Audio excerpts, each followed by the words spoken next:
Yeah, I'd like to call the special call city council regular session for the city of Lake City for July 12th, 2021 at 6 o'clock. If everyone would stand for the pledge of allegiance and maintaining for the invocation.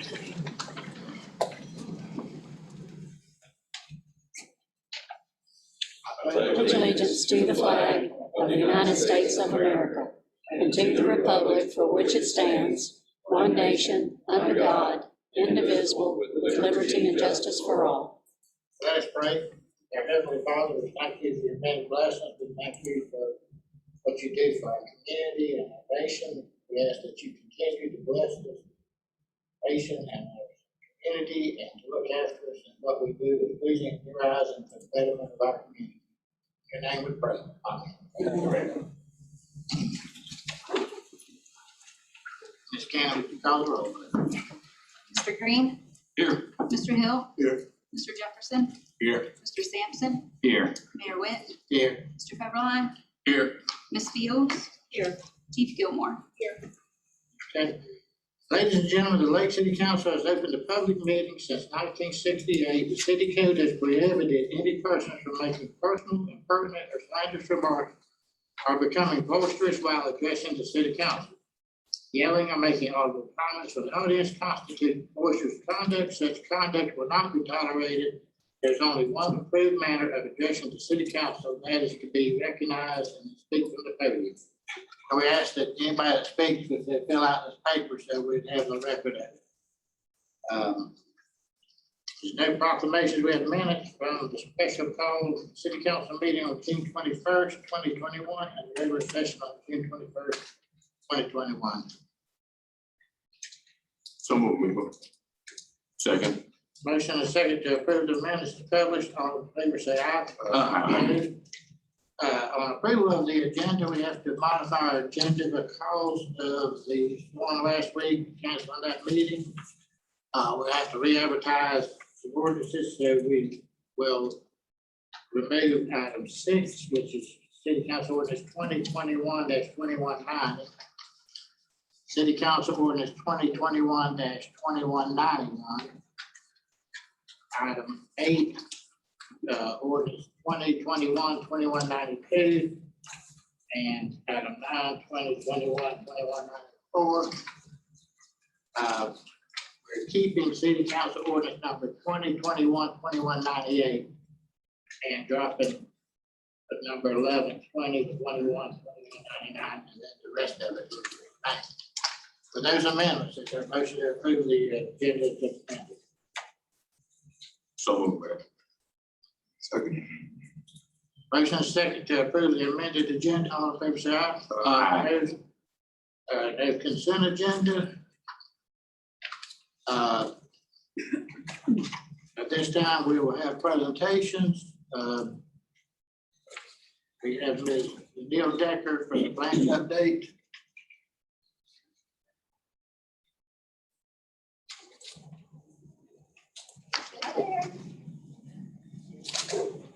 I'm gonna put this on the screen too. This is just kind of take on your material.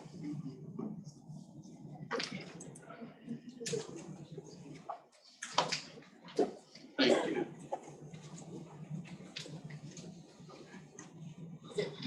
It's coming. Just a second.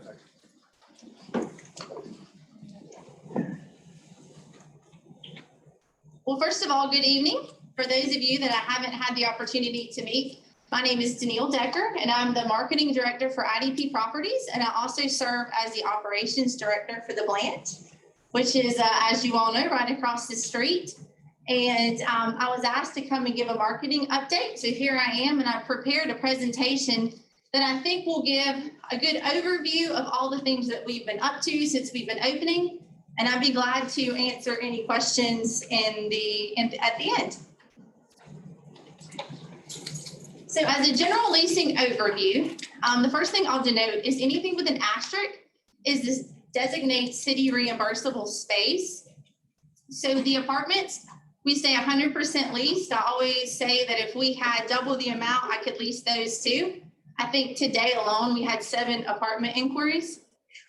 Our private offices are 75% leased, and we have 5 co-working memberships. Our Veteran Street retail is 100% leased. The Marion Street retail is 33% leased. Hotel rooms, as you know, that changes every month and all the time, just depending on what's going on. But for the month of June, we were 40% occupied, which is our highest occupancy we've had. And then for our event space in the month of June, we had 3 weddings and 2 non-wedding events, which are banquets or other just groups that book this space. We have 1 other additional space, which is the Madison Street office space, and that is not leased.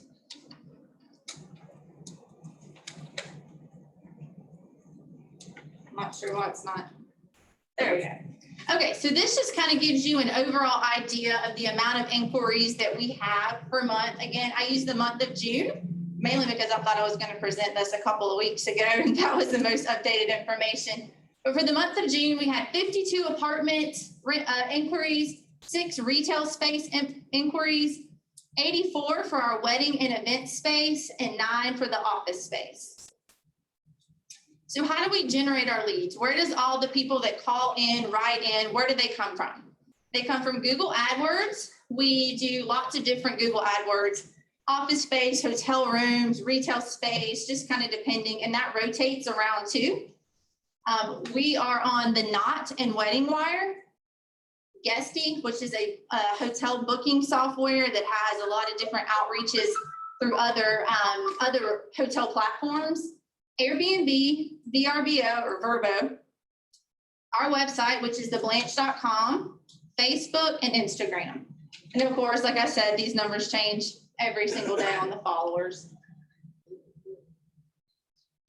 So our weddings, that's really where we generate a large majority of our revenue. So I've kind of put some points on here that I thought were really telling points about what we have. So the starting price to get married at the Blanche is $5,000. The average rental is $6,500. So what that means is we start our pricing at $5,000 and it increases with the number of guests you have. So the smaller your event, the lower the price. The larger your event, the higher the price. We've had 20 weddings so far since we opened until June of 2021. 75% of our past brides are from outside of Columbia County, which I think is a huge telling point. We're going to talk about that more later. And the total investment for a wedding at the Blanche averages $30,000. So what that means is the total investment that they put in our community by booking other vendors such as photographers, event planners, event designers, formal attire, caterers, DJs, florists, hair and makeup artists, bakeries, restaurants, and then other nightlife downtown. So for 21-22, so far, we already have 22 weddings that are scheduled, and 73% of those future brides are from outside of Columbia County. I won't waste everybody's time by reading all of our reviews, but we do have all 5-star ratings, and I put just one up there. People love it. I always say, if I can get them in the door, then we can sell it.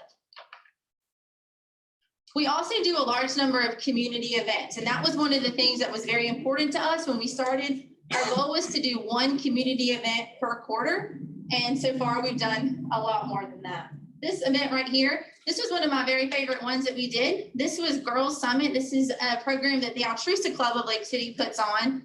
And so they typically take 20 girls, and this year we were able to take 53 girls into the program and have speakers that talk to them about, business, about hygiene, about school, about all kinds of the important things that they're going to be facing as they move into the next stage of their adolescence. We've also done other things such as the Happy House and the Art League Fiesta, the Haven Hospice fundraiser. We've hosted Columbia County Teacher of the Year, the Girls Summit that I mentioned. We've done a ton of sports banquets. Everybody loves to be able to honor their athletes there. We've done small business networking events, the National Youth Leadership Awards Banquet, the OLSD Sponsorship Banquet. We've done community fitness activities in our courtyard. And then we've also hosted the Kiwanis Club Luncheon. So hotel rentals. I remember this was one thing that everybody was like, are people going to actually come down and stay in downtown Lake City? And the answer is yes. So far since opening, we've had over 1,300 stays. Our average weekday rental is between $125 and $150.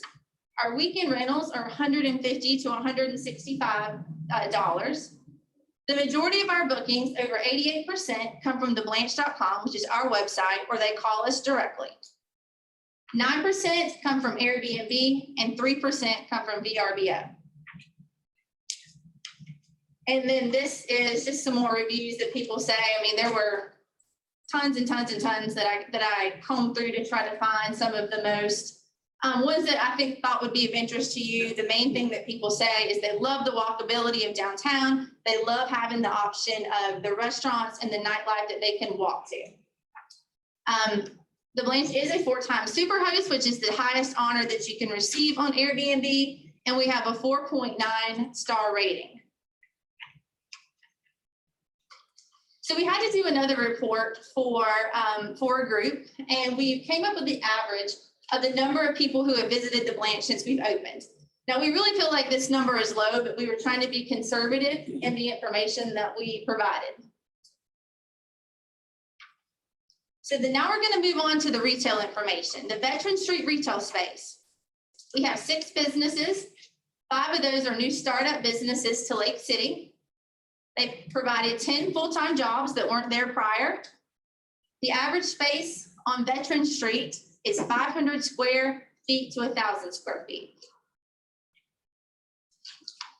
So ways that the city could help us improve these businesses in the downtown area there is by allowing us to put signage on Veteran Street. A lot of the information that we get, people say all the time is, I don't know where Prohibition is. I don't know where the coffee shop is. They don't know exactly where to turn. They come to the lobby a lot of times looking for that in there, as well as lighting. We had made the Blanche through IDP had made the suggestion that we should put some market lighting up, which is the same lighting that we have in our courtyard. IDP said that they would be responsible for the monthly light bill, as well as the cost to install and purchase the lights, if the city would help us with the fixtures to put them on. And so we are anxiously awaiting the approval on that so we can create some ambiance and we think just some more interest into that street, as well as removing any red tape to allow us to serve outdoor beverages and food. The Prohibition, as well as Amazing Grace and Daily Cup of Joe, that would be a big boost to their revenue to be able to have that outside of their storefront on that street. Marion Street. So one of the main questions I get asked all the time is, when are you guys gonna finish? I thought you guys were gonna be finished building a long time ago. And the answer is we are finished. Everything on Marion Street is what we call a white box or a tenant improvement space. So that means we don't know what the final end user of that space is. So the last thing that we would want to do is go in and design it for a restaurant and then a clothing store come in there, because everything we put in there would be a waste of money, or vice versa. So we do have, well, I referred them to the way that we label them, lease space 8, 9, 10, and then Chastine's. So I put a map up to kind of show all of you what that is. So this corner space right here is what we refer to as lease space 8. That's 2,200 square feet. This is lease space 9. That's a little over 1,100. And then lease space 10, also very commonly known as the Blanche Barbershop, is about 1,275 square feet. And then of course we have Chastine's right here. And that is the largest space that we have at around 2,700. Although a lot of that square footage is not actual open space. They had if y'all remember, they had kind of in the back where their office was, as well as their food storage area. Our office suites. Our office suites have proved to be very popular, and for good reason. They're very convenient. The prices range from $750 for a single space to $1,600 for a double space. The rent includes all of their utilities as well as high-speed fiber internet. They're fully furnished with a desk, a chair, and 2 chairs for their guests. They have access to 3 conference rooms as well as our common space and a break room. Our office tenants have brought 13 new jobs into downtown Lake City. And then I also just gave another testimonial of another one of our office tenants who has actually 2 office spaces there. And I think one of the main things that's been so useful for the office space is somebody can inquire today and they can start their business tomorrow, or they can move their business in tomorrow because everything is set up and ready to go for them in the space. So our apartments, we have 22 apartments, 14 one-bedrooms. The rents start at $995. 8 two-bedrooms where the rents start at $1,300. And on the 2 bedrooms, those do go up to $2,500. We have 37 people that live in downtown Lake City that did not live here before, so we're really proud of that.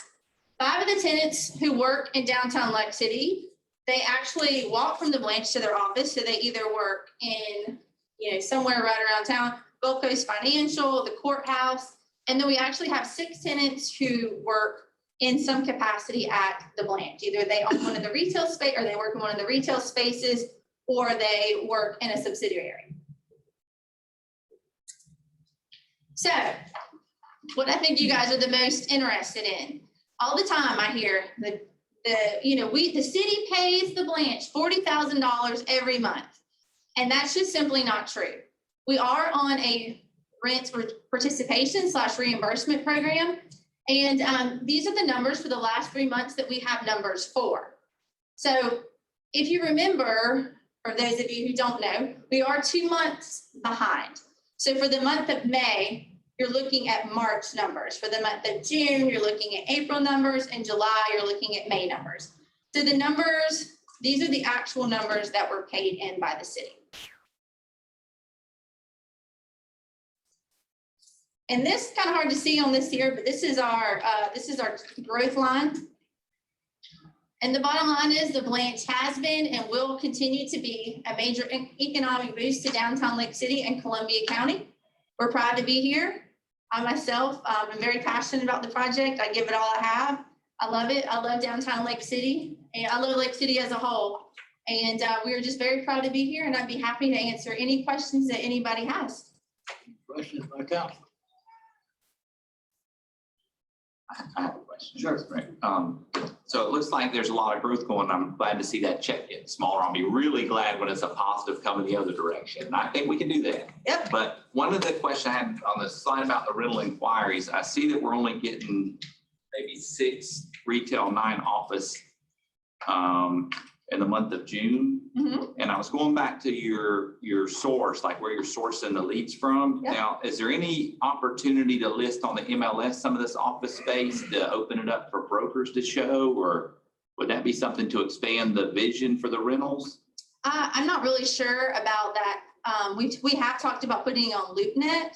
Yeah. Here's one of the main issues with our retail space, not so much the office space, because at this point, we only have 3 available office spaces left. The retail space, it's not, the size of the space is very specific for a specific type of business. So everybody wants a restaurant, and I promise you, no one wants a restaurant as much as I do. Having Amazing Grace there has been life-changing because I don't ever leave for lunch, so I actually get to eat lunch because I can walk next door. But the retail, the spaces of the building, we're never going to get a chain restaurant down in this area. And the size of the spaces that are available just aren't large enough for most restaurants. If they are large enough, which would be the corner space, then there's a couple other things that prevent it. Like it doesn't have the ability to have the venting pumped outside. So that kind of eliminates that space. So really you're down to Chastain's for a restaurant type space. But I mean, of course, there's always opportunities for more things that we can do. But I mean, just to be quite honest with you, my hands have been pretty full, and I've been trying to just grasp on the lowest hanging fruit that I can get and the things that would have the quickest return for not only us, but the city. And right now that's just been the weddings. There's not been many people that have been overly interested in investing in real estate, whether it be starting a new business or moving a business during the middle of this pandemic. But they're still getting married. They're still getting married. Yeah, that's actually, I think helped us a little bit. You notice that a number of our brides were from outside of our market. And that's one thing that they said, we had to get creative. We wanted to find new areas based on the pandemic where they felt a little safer. And this was an area that they did. So with the schedule going forward, how many weekends pretty much are you scheduled? Because if you did 22 up through July, you're booked almost every other weekend or? We're booked. So it's been interesting. Like people told me when we were coming into this that August and September would be our July and August would be our slow months as far as weddings, just because it's hot. And we were on a streak there for a while. So I was like, I'm not sure, because we were booked 3 weekends in March, 4 weekends in April, 5 events in May. And then in June, we ended up having 5. And then we've already had 3 events so far. So, but August kind of tapers off and then the fall picks back up. So some months we have 4 and 5 events. Some days we've really tested our ability to get stuff done, because we'll flip an event that ends at 11 o'clock, clean up, set up for the next one, and we have one on Sunday. And so that's the overall goal, is to be able to host 2 events per weekend. Yeah, the events, that looks to be the best piece of business y'all are doing there. I mean, as far as like financially, Yes. That's solid. Yes, and that's one thing that I do, try to explain when people ask the question about the retail space. Of course, we would love to see all those spaces filled with tenants, and we do work on that, but we want it to be mutually beneficial. We don't want to put someone in there that won't be successful for them or for us, because they're going to have an investment to start up their business, and we're going to have investment for them to start up. So we really want to make sure that we have the right quality tenants who are financially strong in this space. And in the meantime, we're just going to keep hitting it hard on all these events that can subsidize the income. When you do the lease, like for a new retail client or a new commercial client, are you guys providing anything toward the build out in the lease do. sometimes? So there's a tenant allowance for all of the spaces. It just depends on several different things. And that's one other reason that there's not a lot of just cut and dry information. If somebody were to inquire in without giving me a lot of details, how much is it to rent a space there? The bottom line price we give them is $18 a square foot plus, and then we say, it's a 3 to 5 year lease term. Obviously, the longer lease term you have, the more negotiation you have on your rental amount, as well as your tenant allowance. So each space, like Chastain's obviously being a larger space, there's more tenant allowance allowed there versus what we call lease space 9, which is only 1,100 square feet. But yes, there is tenant allowance for all of the spaces. I think it's good to hear the numbers, especially the return and what's returning to the city, because I don't know that I've heard that number. That's what we were paying. So it's good to hear that. Last have anything? Thank you very much. All right, thank y'all. All right, next we have a presentation by Mr. Curtis Burgess on the Columbia Youth Football Association. Good evening. Good evening. How everybody doing? For those that don't know me, my name is Curtis Burgess. I've been a volunteer in the community for the last 20 years. And what we decided to do is, and we're asking the city to help any way possible. This past year, we had one of our volunteer coaches pass away, Coach Vince Timmons. We want to honor him, the things he liked to do, helping the kids out. We decided to put on a yearly tournament. The cost of it is $8,795. So we're asking you guys to if you can please fund it every year. And also what it goes to partner with Columbia Youth Football Association, because every year we have kids that's unable to pay. And the whole thing is to try to keep those kids from 5 to 13 years old involved in such, so they're not getting in trouble, their mind not wandering and doing things they're not supposed to be doing. When will this event be? It's around Thanksgiving. It's the 13th, the 20th, and the 23rd of November. Okay, we're fixing to get into our budget. This is a good time for you to be here. We'll be doing our budget in the next few weeks. So this at that time. Okay. With our finance department, everybody. Okay. Anybody got any other questions? Where are you guys playing the games over here at Memorial or We're gonna do Animate out there more. both? Okay. We're doing both fields. Is it a one-day event? No, it's 2 weekends, it's 3 days. It's the 13th is the first round, the 20th is the second round, and the championship night is the Tuesday before Thanksgiving, the 23rd.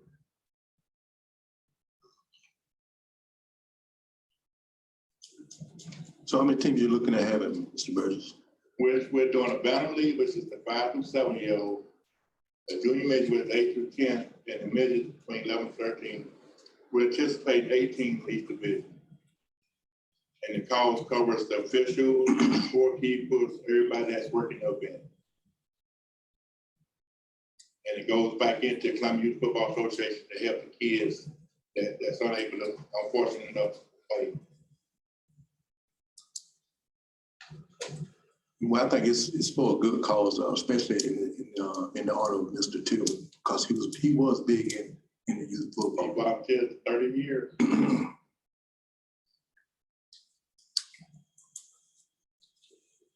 He's also an umpire for many years Correct.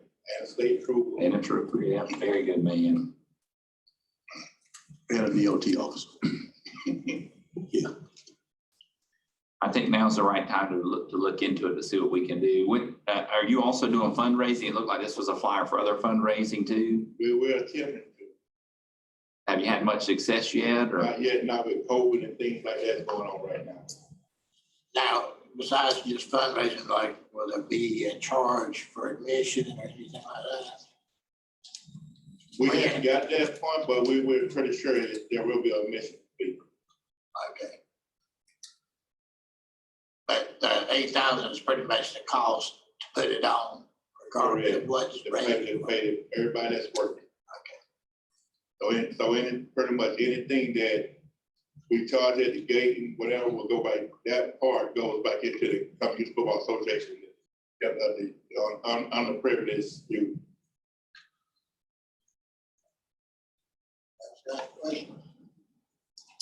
Well, we appreciate you coming. Like I say, we've got the budget coming up quickly.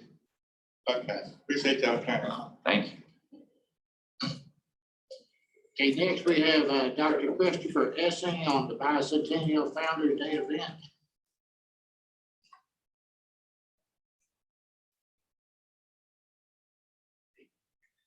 Oh, sorry.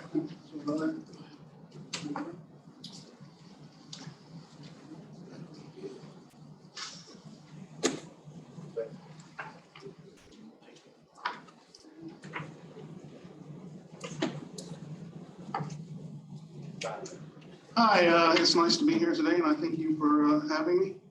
I'm here to ask for city sponsorship for the 200th anniversary of the settlement of Lake City in Columbia County. In the fall of 1821, Noel Robertson arrived, and ultimately he built a cabin right on top of where the city park is. It's where the courthouse used to be located until the courthouse was moved to its current location. And in honor of the 200th anniversary, I'm trying to put on a Founders Day event. We had a toss-up as part of the meeting, whether it be Settlers Day or Founders Day, and everybody opted for Founders Day. As part of the event, I've asked a bunch of civic organizations to participate, in which then we sort of try and I'm asking them to create a booth for each decade. So they've created 20 booths for the decade since 1821, representing the history of that decade. And I've gotten organizations like the Elks, the Lions Club, Altrusa, and different civic organizations to participate. At these booths, I'm asking them to gear them towards children. So they would have a booth that sort of was reflective of that time period. So the 70s would have this groovy feel to it, right? Everyone that was at that booth would be dressed up in 70s period clothing. I asked them to have games that were invented or popular during that period. So a good example is in the 50s, they talked about having hula hoops or having a yard Yahtzee, so a game that the kids could play, and then have a toy that they could give the kids for the game that they were playing, and also have a treat, like a candy from that period. So for the 50s, well, I guess from the 20s, it could be any of the candy bars, Baby Ruth, or any of those. For the 90s, it would be something like a Jolly Rancher. For the 80s, it would be Reese's, right? E.T. And then ultimately, there would be 20 booths at Wilson Park. Skip Johns has agreed to do the music at Darby Pavilion. And that Miss Terry Phillips, she's actually been quite a help, has agreed to get craft vendors for the Lusty Park or for the city park. And to connect them, I propose then to have a really large cakewalk down Hernando up to this point till Hal Patter. And Hal Patter wants to be involved in some way, but they haven't decided. And I've asked them to essentially do some type of competition. And hopefully they'll be able to do something like maybe cornhole or something. On Lake DeSoto, we would like to then have an antique car show. And then my goal, although I have to raise money for it, would be to have a fireworks then to end off the evening, followed by a frolic or a dance over at Wilson Park. So what I'm asking for is city sponsorship so that I can get the parks for essentially free and be covered under your insurance in order to make that event happen. Because without that, it simply isn't going to happen. I'm not asking for money other than city support and city sponsorship. For that, ultimately, I would obviously, this is a sketch that we're going to use for the poster. Cindy Mantini is going to paint this. It's got Noel Rollerson, he's got his cabin. It'll have Lake DeSoto in the back. And of course, it's sponsored by the city of Lake City. And we're seeing music at Darby Pavilion, History Carnival at Wilson Park, craft vendors at Alusty, car show in Lake DeSoto. There will be a pioneer competition, not at the stage where Wilson Park is, but that green grass knoll. That pioneer competition will maybe have something like a log sawing competition. So are you strong enough to be a pioneer man and a woman? And it would have both a pioneer female competition and a male competition at the same time. And the cakewalk. I'm trying to ask the churches then to bake all the cakes and the goodies for the cakewalk. This would be a large event, and get as many churches involved in that as I can. I'm also asking then, we haven't decided whether they want to have a second dance on the Friday before the Saturday event.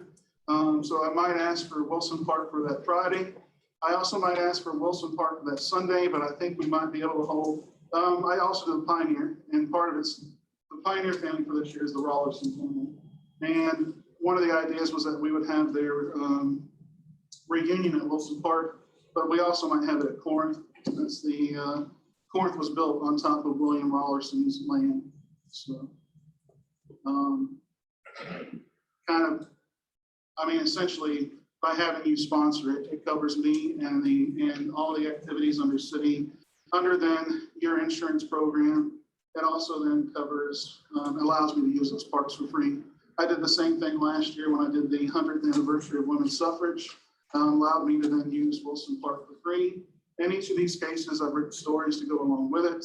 For that one, I actually used a newspaper from 1920s because they used to have to publish everyone who was registered to vote for every election. And so luckily, I was able to publish the names of every female that voted. There was 917 women that voted, both black and white. And I think that was surprising. I got a lot of compliments because a lot of people didn't realize, oh, wow, my grandmother was one of the first women to go out and vote in Columbia County. And so for this one, I've also written a story.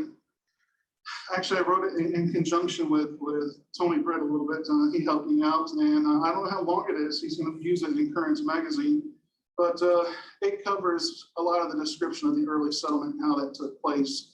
So it talks about Chief Alligator and the village, and when I think he arrived, what happened with that village. Talks about the War of 1812, the Creek Wars during the War of 1812, how Lake City became involved in that.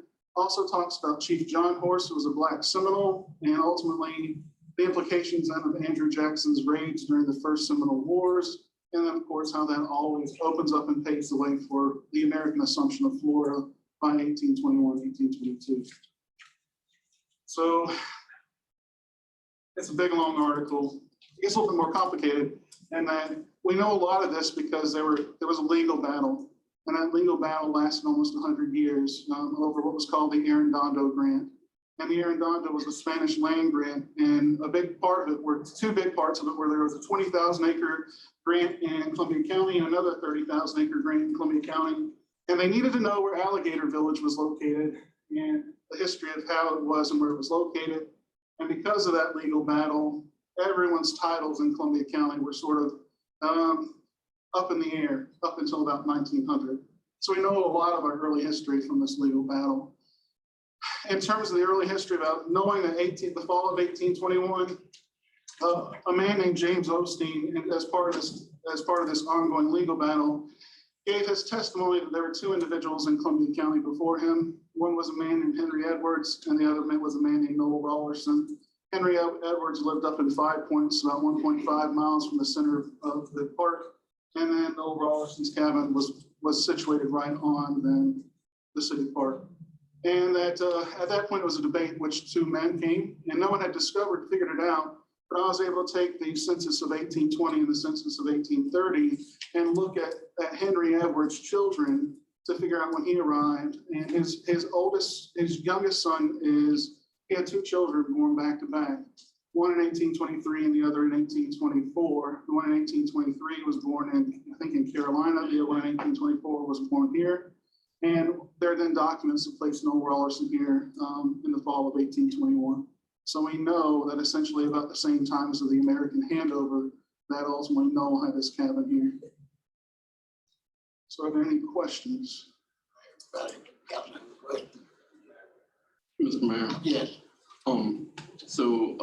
Listening to Dr. Essing, the city has a history of providing use of our insurance coverage. I just want to make sure that that's acceptable, and as long as that's acceptable, I know I would support Dr. Essing's request.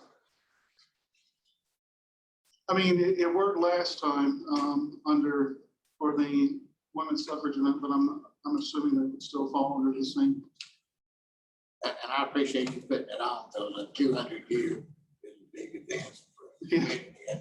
Hopefully the county will join in.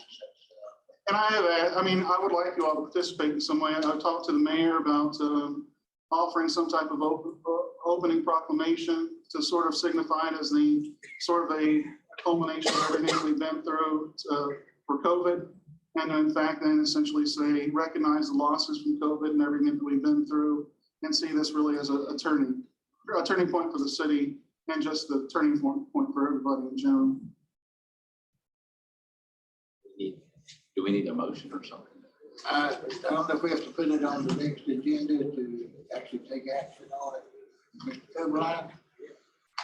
Your Honor, I do recommend that you put it on the agenda for formal action. There's a couple of things that Dr. Essing's asking for. Yeah, actually, there was one other thing. The other thing is that there's a marker that you can get about this big, and it would just simply, I would like to put it under the crepe myrtle, looking towards the courthouse, that would say Noel Rollerson arrived here in 1821, and the community recognizes this as the bicentennial of the settlement of Columbia County. It'd be about this big. It has gold writing. I think it's on the last page, and the wording that I would use on it. That was the wording that it was limited to so many words that you could put on it. Obviously, the wording on there is not the same, but that's what the marker would look like. It looks big, but it's like 9 inches by 11 inches. When you're talking about putting that. Here's where the soldiers' memorial is. Here's the sidewalk. There's a crepe myrtle here. Right. Putting it right there into that crepe myrtle. All right, well, we'll ask that that be put on the agenda for the next meeting. Okay. I'm certainly in favor of it. If you have any questions, you can feel free to email or ask or call and I'll be happy to. Mr. Mayor, I just want to make sure that we don't drop the ball. The interim city manager, if she would reach out and work with Dr. Essing to make sure that we cover everything, so we have a clear understanding at the next meeting exactly what is he asking, exactly what we can do. Okay. All right. So I can call or meet with her and Yes. make sure we have it all lined up. Yes. Thank you. Thank you. Okay, next is persons wishing to address council. I only have one signed up. Anybody else signed up? Let me get.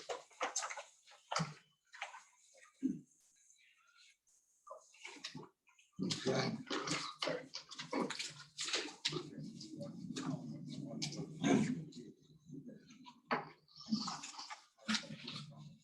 Okay.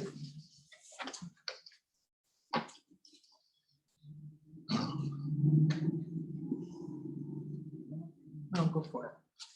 Okay. Mr. Mayor, Council Glenn Bowden, 1156 Northeast Bascom North Drive.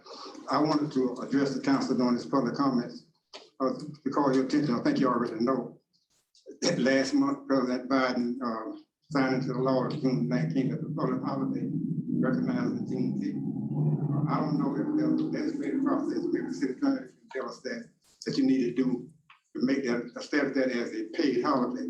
But I want to put it on your mind as you go through this budgeting process, because I know that holidays have an impact on the budget, overtime, special events. And I know that there's some people in the community planning a big celebration next year, like a week-long celebration, because it's the first time it's been a national holiday, not the first time, but it'll be the first time we had time to plan for it. So I wanted to be sure that you all is on that page, because I've heard through the grapevine that some small southern communities that saying, you know, that they're not willing to recognize it as a paid holiday. And so I want to be sure that's not the case here in Lake City, and that you start thinking along those lines as you get into the budget process, so the interim city manager would know that there's some numbers associated with a holiday, you know. And I don't know, maybe the city attorney, do you need to pass a resolution, anything like that? I'm not sure, we'll have to look at it, budget, I guess, and then take action there. Excuse me? I said, I guess we'll look at it from the budget perspective and then get with Mr. Caroline about what.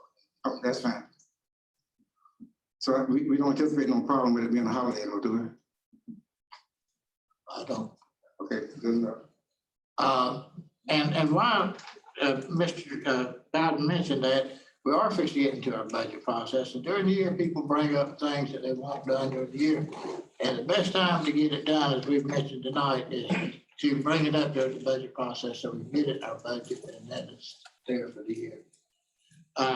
Next is Sylvester Warren.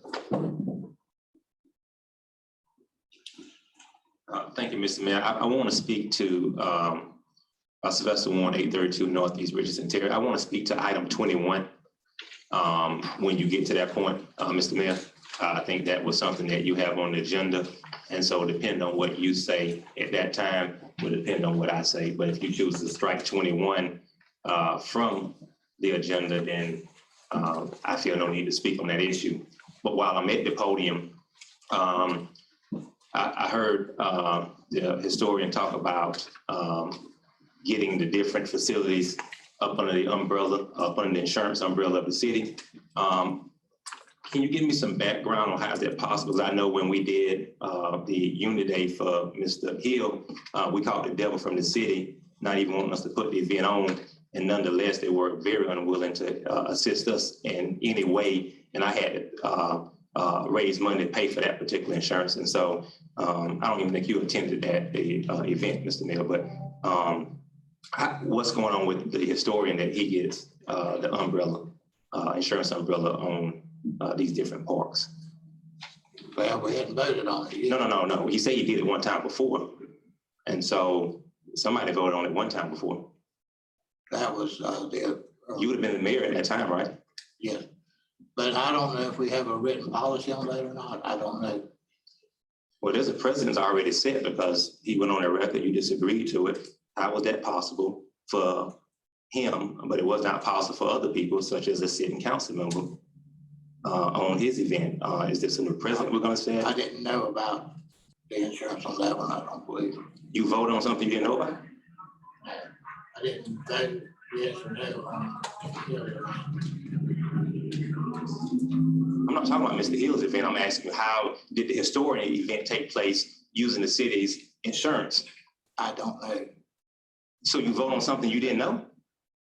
I don't recall it coming before us. But anyway, we're not having a discussion. Just go ahead and finish. That's kind of what I want to know. I want to know how we proceed moving forward, man. I mean, we can't. We need to have it as an item on the agenda to have a discussion. Is that a policy moving forward? That the city can vote to let people use the park without insurance is what I'm asking. Can that go on the agenda, be voted on? Is that possible? I guess I'm just trying to get clarification. Yes, it can be voted on. And you can't use the city insurance? I'm sure there's limitations. I'm just sure the insurance company has certain limitations, and that's what we need to make sure of. Can you have somebody report back to me, the city attorney, the new interim city man? I want to know that process and what that includes. Sure. And I want to know when it can be offered and when it can't be offered as a citizen. Sure. Thank you. And I still want to speak to item 21 when the time comes.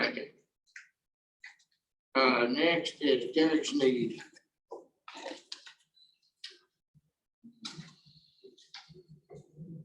My name is Derek Sneed. I just wanted to bring up a few things. When I last spoke, I spoke about not getting some records from the police department and specifically one particular officer that I had incidents with. I wanted to see if you guys had looked into that at all, and or what happened with that particular officer as to why she quit seemingly within the week of me asking for those records and still not getting them. So I don't know if you guys have any input on, did anybody bother to follow up on any of that? Because I think some of the records that I were asking for were pretty relative to the integrity of the office that, you know, they're still not being presented. And as well, you know, when it comes to records not being presented, Travis Kuhn actually has a lawsuit against the city for not producing records. And it's also my understanding that Mr. Warren has a lawsuit against the city for not producing records. And this is not records from yesterday. There's been plenty of time to address that. Where does any of that stand? And have you guys looked into that at all? I've looked into, you know, some of it, but we haven't as a formal council.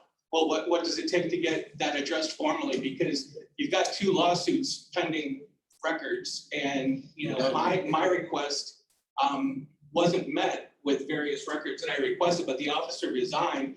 And actually, when the officer resigned, she took her vacation time as her last 2 weeks of her tenure.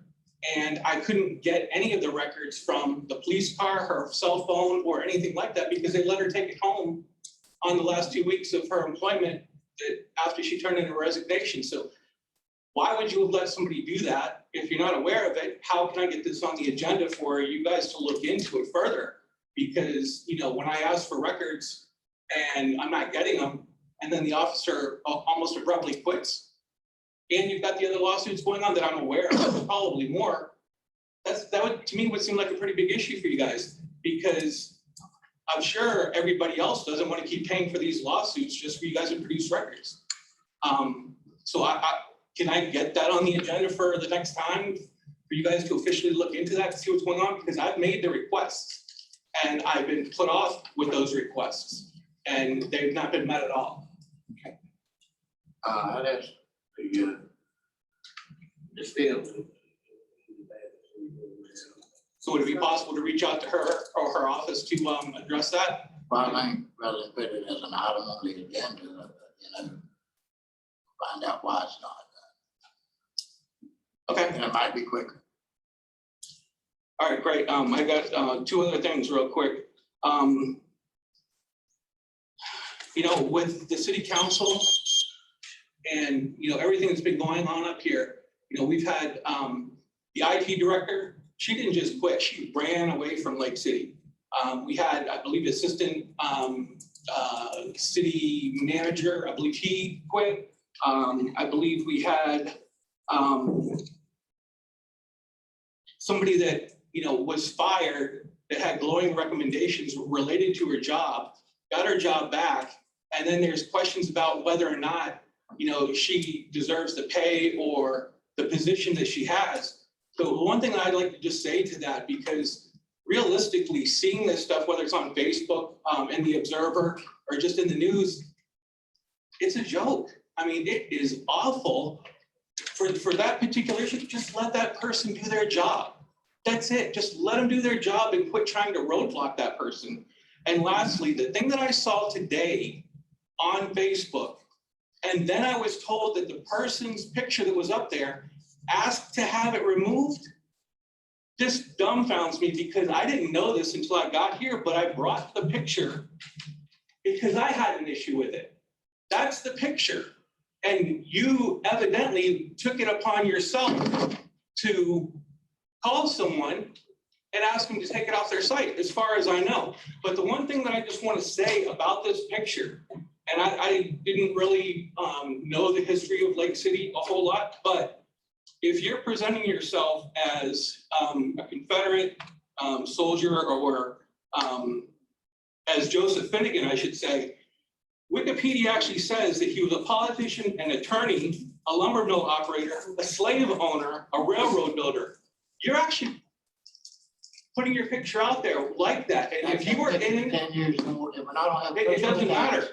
If you were in Mr. Mayor, business in a point of real order. Point of order. They would We're at fire 5 you for minutes, that. Mr. Mayor. Point of order, we're at 5 minutes. And I didn't ask my picture to be taken down, I asked my wife's picture to be taken down. Why? I'm the politician. Why? It's not a politician issue. Mr. The Mayor, issue is point of you order, we're at in 5 this minutes. picture. Okay. Seconds.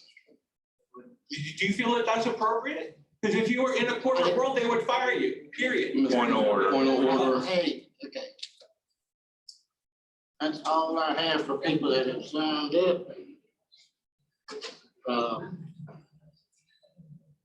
is there anybody online that's wanting to speak? Okay, and we'll move along. Under old business, we removed item 6. Item 7, item 8. Item 10 is under new business and city council ordinance number 2021-2198. Mr. Mayor, before this is read by the city attorney, I do have a conflict on this. And I would like to notate that right up front. I actually own the company requesting this. I started this well before I got to this council, so I'm going to ask to step off the dais while you discuss this. Is that how we should do it, Mr. Goulart? Mr. Sampson, I don't think, first, you don't need to step off the dais. You're certainly welcome to if you like. The procedure is that you declare a conflict at the time that the vote, prior to the vote.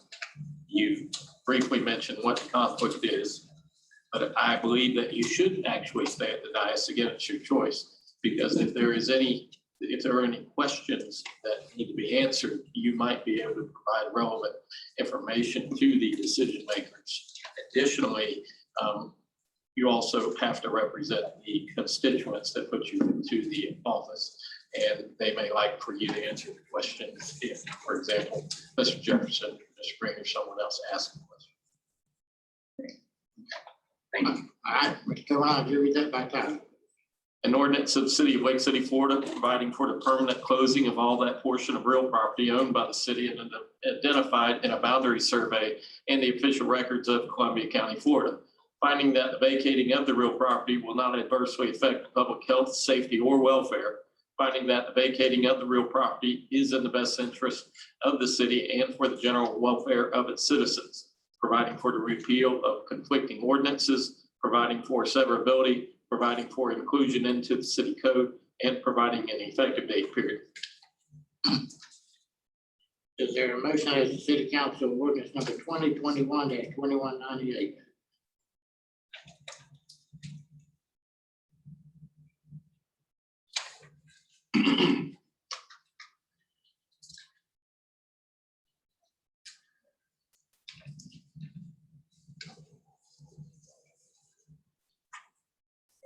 Motion.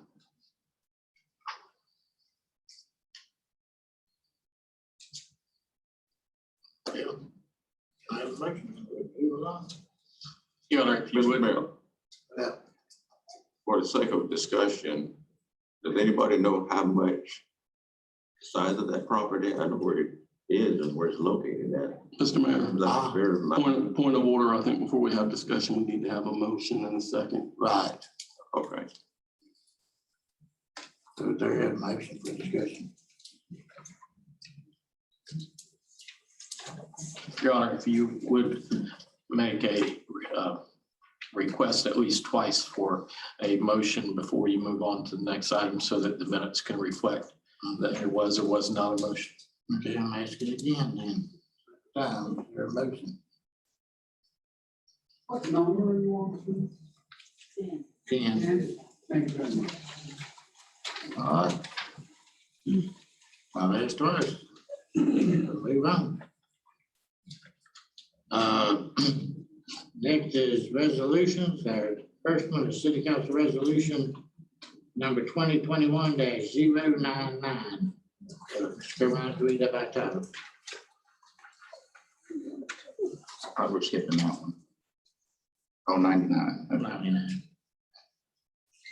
A resolution of the City Council of the City of Lake City, Florida, approving a second amendment of the agreement between the Florida Department of Environmental Protection and the city related to the Interstate 75 and State Road 47 wastewater improvement project Phase 1, providing for an extension of the agreement to December 31st, 2022, providing for any necessary future amendments, providing for costs eligible for reimbursement or matching requirements, providing for a revised grant work plan, and providing for an effective date period.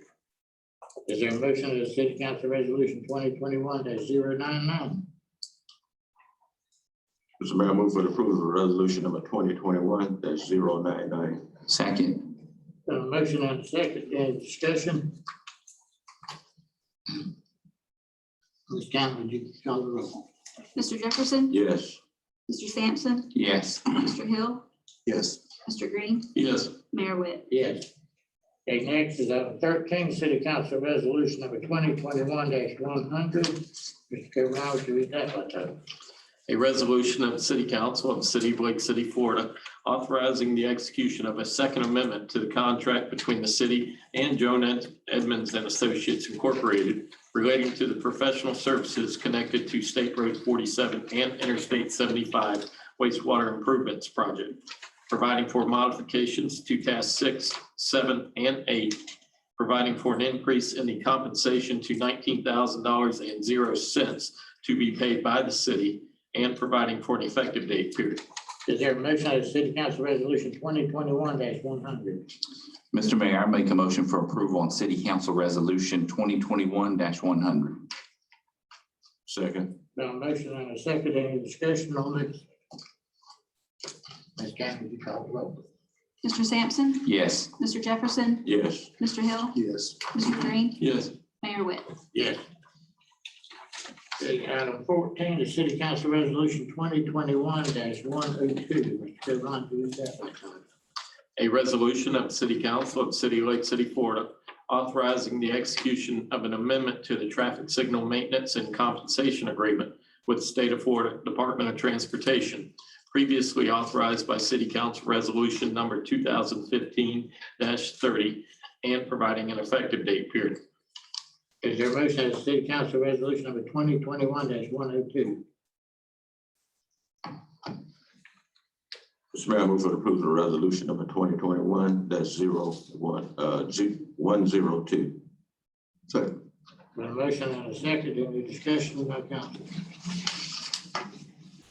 Ms. Campbell, would you call the roll, please? Mr. Jefferson, Yes. Mr. Hill, Yes. Mr. Green, Yes. Mr. Sampson, Yes. Mayor Whit. Yes. 15, the City Council Resolution 2021-103. Mr. Carroll, would you read that by title? A resolution of the City Council of the City of Lake City, Florida, authorizing task assignment number 3 to the continuing contract with Umur Engineering LLC, a Florida limited liability company, for the extension of a force main and water main to better serve the Cypress Lake Business Park, providing for a cost not to exceed $15,000.00 and providing for an effective date period. Is there a motion as the City Council Resolution number 2021-103? Mr. Mayor, I'd like to make a motion for approval of City Council Resolution 2021-103. Second. Been a motion and a second. Any discussion? Stand with you, call the roll. Mr. Sampson, Yes. Mr. Hill, Yes. Mr. Jefferson, Yes. Mr. Green, Yes. Mayor Whit. Yes. Item 16 is City Council Resolution 2021-104. Mr. Carroll, would you read that by title? A resolution of the City Council of the City of Lake City, Florida, ratifying the mayor's extension of the state of emergency arising from the COVID-19 public health emergency period. Is there a motion as City Council Resolution 2021-104? Mr. Mayor, I move for the approval of resolution number 2021-104. Second. Been a motion and a second, any discussion? Ms. Campbell, would you call the roll? Mr. Jefferson, Yes. Mr. Hill, Yes. Mr. Green, Yes. Mr. Sampson, Yes. Mayor Whit. Yes. Item 17 is City Council Resolution 2021-107. Mr. Governor, can you read that by title? A resolution of the City Council of the City of Lake City, Florida, authorizing the addition of Amy Mitchell Fields as interim city manager, as an authorized signer of all checks, vouchers, transfers, or disbursements on all bank accounts of the City of Lake City, Florida, and providing for an effective date period. Is there a motion on the City Council Resolution 2021-107? Mr. Mayor, I move the approval of resolution 2021-107. Second. Been a motion and a second. Any discussion? Can you call the roll, please? Mr. Hill, Yes. Mr. Jefferson, Yes. Mr. Green, Yes. Mr. Sampson, Yes. Mayor Whit. Yes. Next is City Council Resolution 2021-108. Mr. Governor, would you read that by title? A resolution of the City Council of the City of Lake City, Florida, accepting a bid from Legacy Water Group LLC for utility improvements near the Interstate 75 and State Road 47 interchange, providing for the execution of an agreement with the Legacy Water Group LLC at a cost not to exceed $3,269,000.00 and providing an effective date period. Is there a motion on the City Council Resolution 2021-108? Mr. Mayor, I'd like to make a motion for approval of City Council Resolution number 2021-108. Second. Been a motion and a second. Any discussion? Mr. Mayor. Yes.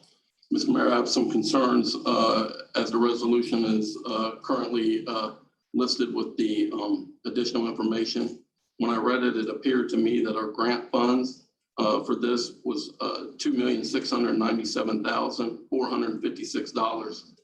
And it appeared that the low bidder is $3,269,000, which would leave the city taxpayers a shortfall of $571,544.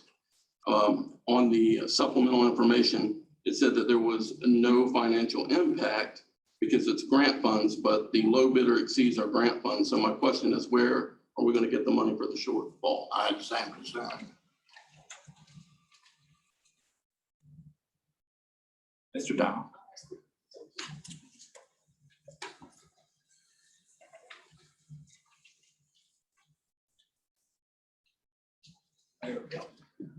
Yes, there is a shortfall on this grant for the bid that we got. Everybody knows that the price of materials and everything is skyrocketing right now.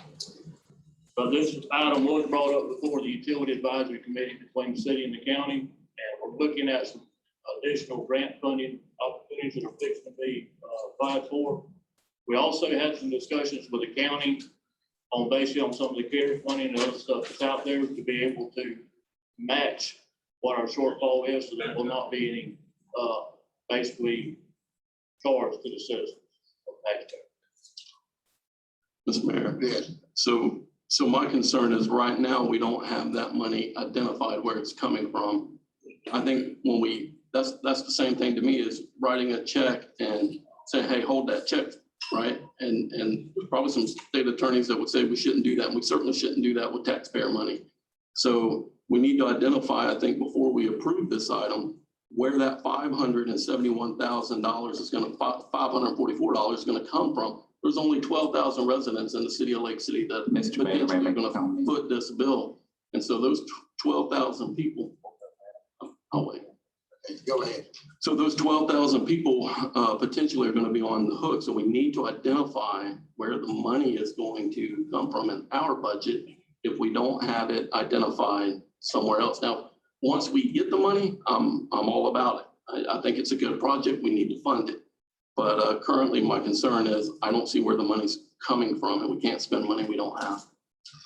Mr. Mayor, this project's been ongoing for some time, and it's out of our control, the increase in cost.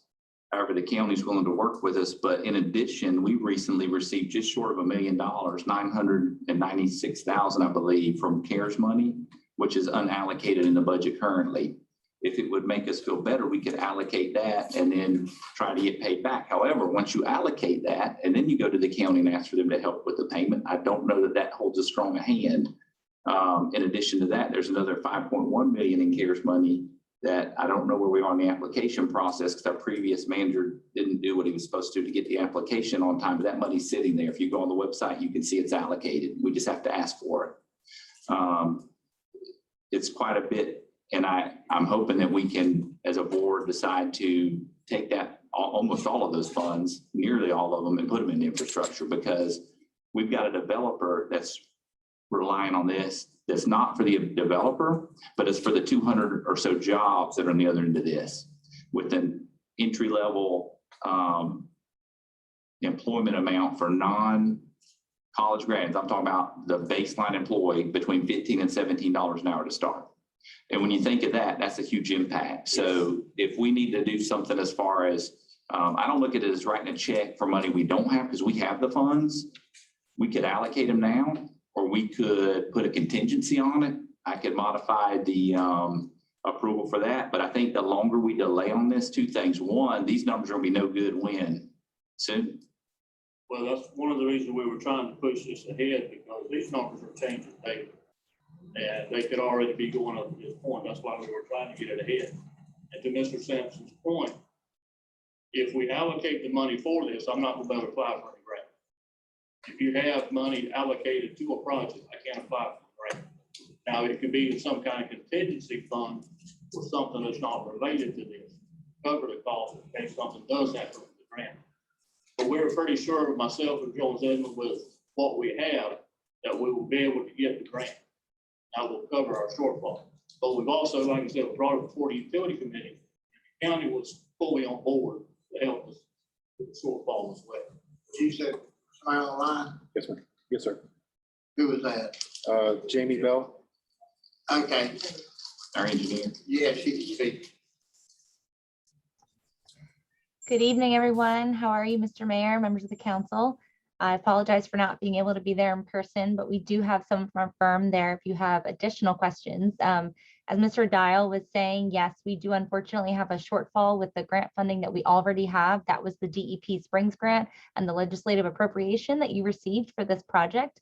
You're right, the low bidder was $3,408,000, which left a shortfall of just over $1.2 million. And bearing in mind what he said about construction costs going through the roof and the volatility in the market, we've prepared a grant application that I have open in front of me, and I was sending to Mr. Dial this evening for his final review, that is asking for actually 1.4 million. That includes a 15% contingency on top of the existing shortfall to account for continuing market volatility. And we are very confident that this project will be highly competitive for the DEP's water protection grant. It's specifically focused on wastewater projects, and they really like projects that are construction ready. And this project is fully designed, fully permitted. We have a contractor selected and recommended before you tonight. And with a project like that, that can be completed within 1 year, it's a very, very competitive project for this grant fund. And so we are very optimistic that it will be funded. And if not, as one of the council members, Mr. Sampson, was saying, there is CARES Act funding as well as additional American Rescue Plan Act funding that we could look toward for other funding opportunities. And so while it is not directly earmarked in your current budget, we are, as I said, Mr. Dial and I are very confident that there are other grant opportunities out there that will cover this project, and it will not fall to the citizens of Lake City to cover that shortage. And I'm happy to answer any other questions you may have. Okay, I like, Ms. Duncan, do we have the money if The 913,000, yes, we do have it, if we don't get it somewhere else? Mr. Mayor. minus the 25,000 that you committed earlier.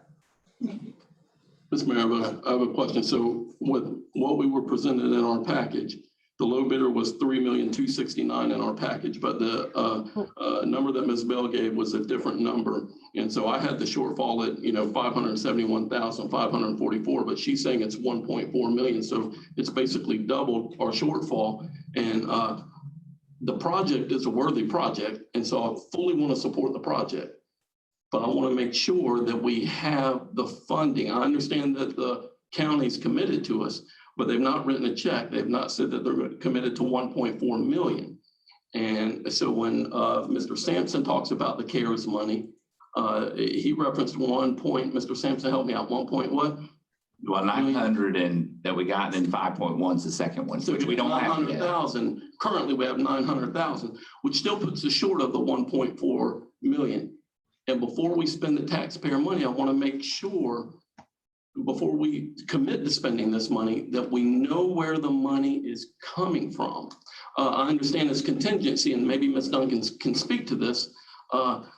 Maybe there's a fund that we can create where we can set that money aside and we don't have to allocate it specifically to this project, but it's set aside as a contingency. I don't know. It's not my, but I want to make sure that we have the ability to pay the contractor when we select the contractor for this bid.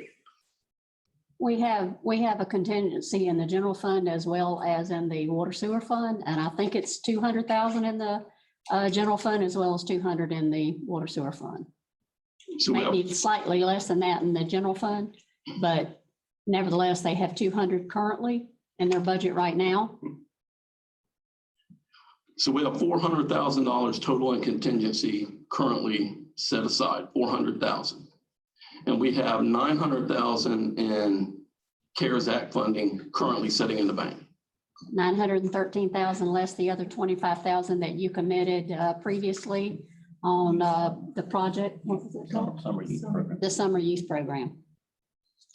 And so it would be, I'm sorry, Mr. Mayor, I apologize for speaking directly. So it would be appropriate for us to set those funds aside and not necessarily earmark them specifically to this project, but to have those funds set aside in the event that the county doesn't pony up the cash, that if the city has to pay it, we have the funds available.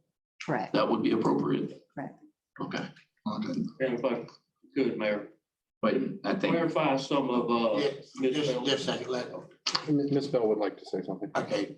Ms. Bell, go ahead. Thank you, Mr. Mayor. I apologize, Mr. Green.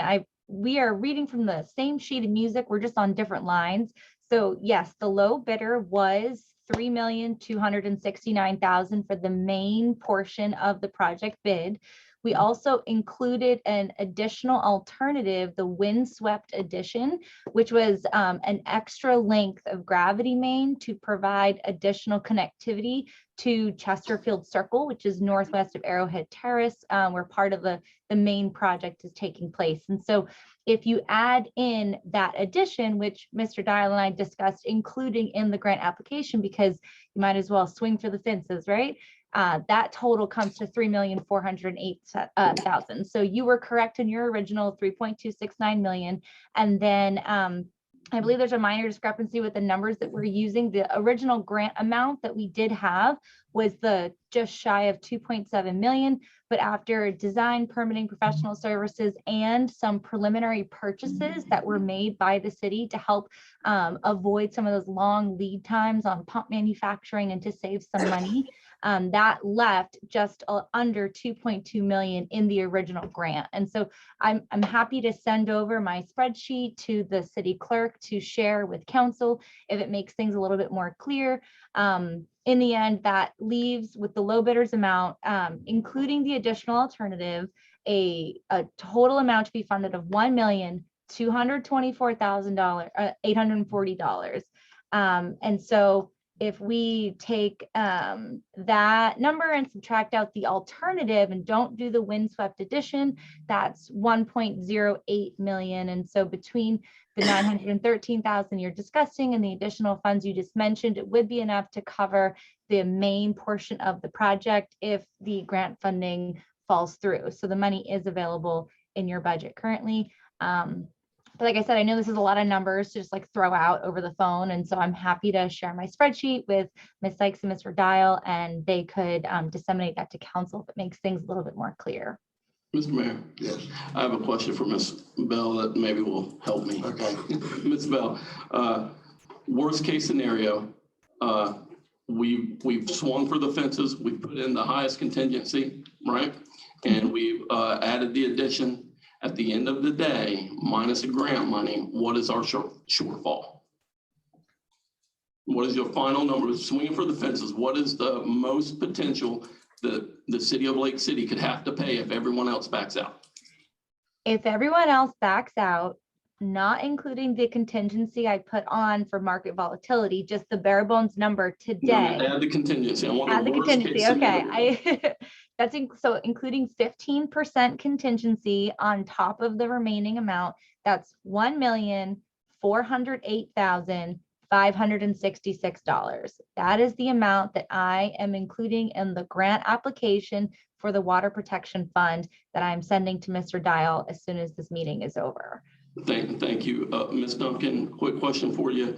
So Ms. Bell just said a worst case scenario, $1,408,566. My question to you is, does the city of Lake City have those funds available in a worst case scenario? If everyone else backs out, can we pay that?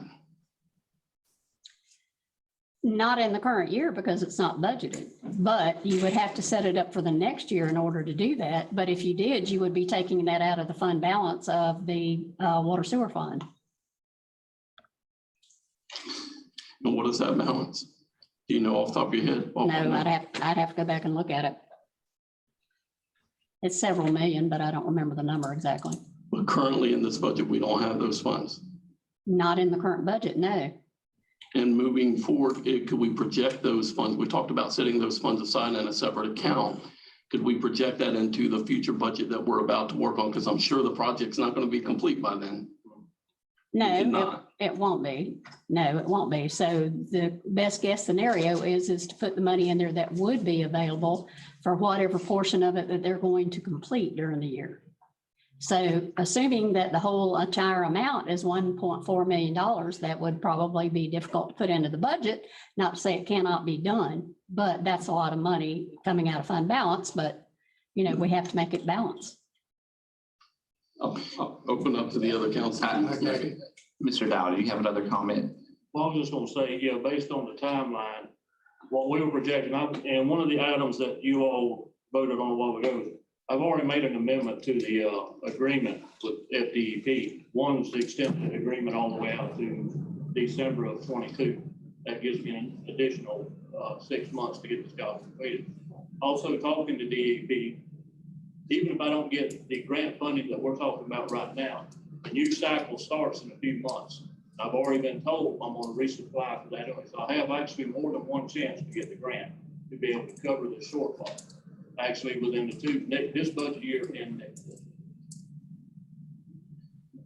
In addition, is there still, I know we mentioned, and this might be a question for both of you, there's a little bit of money in the utility from the impact fees.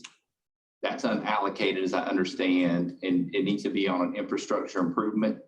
Now, I know the rules have just changed recently, but the timing when that came in, would that be available? Well, currently, right now, we have $1.6 million in the infrastructure for impact fee trust fund. And that's unallocated funds? Correct. And Mr. Mayor, you know, one of the things Mr. Sampson had mentioned, talking about CARES Act funding is, I've heard several of our directors and have mentioned, you know, everybody has an idea how we should spend those CARES Act funds. I just want to make sure that the answer is not for everybody, yes, you're going to get CARES Act funding. There's only one pot of money. And so whether that goes to police or fire or infrastructure, utilities, we need to make sure that we're not telling multiple people that we have these funds available if we intend to spend them a particular way. So that's why I asked Ms. Duncan if we can set that money aside in a worst case scenario. Mr. Mayor, ultimately from the discussion utility meeting we had, we would prefer to use grant funds. Obviously, that's the best bucket because that's not being paid in by the local taxpayers. And if we go ahead and that's why we want to be careful about the allocation of those funds, because then we just cut off that ability, one, which I'm pretty confident from hearing Jamie at that meeting and Paul about the 2 chances we have to get this. I think we have a very good opportunity, but if we don't, there are contingency plans. And we're not, the other piece of that is getting into the budgeting piece of it. So it's spread out over 2 budget years. It really will be, because when we start paying them, it's in 1 budget year. And then by the time it's completed, it's going to be in the next year. So it's not even a 1.4 million hit in 1 budget year. So with that, I think the allocation could even be broken up even farther. Ms. Dunn, is that your take Yes. as well? Yes, and they do have in the water sewer fund, they do have sufficient fund balance that it could be done. Sorry, yeah, Mr. Dial. So in the water sewer fund, the balance is there currently. So my question to you is, worst case scenario, could that money all come out of the water sewer fund? Would you be okay with that in a worst case scenario? It could, yes. Okay. This project here, like Mr. Sam said, it's a big benefit for not only the city, but the county. That's why the county has a vested interest in it. We already have a major company that wants to come in that we've been talking to. And it's pretty much positive that they're going to be here. Like I said, it's going to be a pretty good paid job. But the county really has a vested interest. All conversations I've had with them, utility meeting we had, they were 100% on board. And they're actually supposed to be, my understanding is correct, they'll be discussing this on the next county commission meeting about allocating or being responsible for allocation. On that, I think we're supposed to get back with the number. The grant was to happen first to see. Yeah. The grant was. We're supposed to apply for the grant, but they're gonna discuss, making it available. But they need to know like a hard number what they need to. So if we're grant funded, they can't assign funds either. Right. Yeah. I got you. But I just want to make sure for us, because we're committing tonight, so I want to make sure that we have funds available tonight that we can cash the checks that we write. And I agree with Mr. Green that we need to have the money in the bank and earmark that if we can't, that we got it there. And then if we're fortunate to get grants or help from other sources, that's great. Yes. Thank you, unless you have something else you need. Okay, thank you. All right, anything else to council on the? Did we vote on that yet? Yes. We had a motion in a second? Yes. Okay. Can you call the roll, please? Mr. Sampson? Yes. Mr. Hill? Yes. Mr. Jefferson? Yes. Mr. Green? Yes. Mayor Whit? Yeah. Okay, next is City Council Resolution 2021-109. Carolina, would you read that back up? A resolution of City Council of City of Lake City, Florida, authorizing the removal of the city manager pursuant to section 402 of the city charter, providing for conflicts and providing for an effective date period. There a motion of City Council Resolution 2021-109. Mr. Mayor, I make a motion to approve City Council Resolution 2021-109. Second. A motion and a second, any discussion by council? Ms. Campbell, would you call the roll? Mr. Sampson? Yes. Mr. Hill? Yes. Mr. Jefferson? Yes. Mr. Green? Yes. Mayor Whit? No.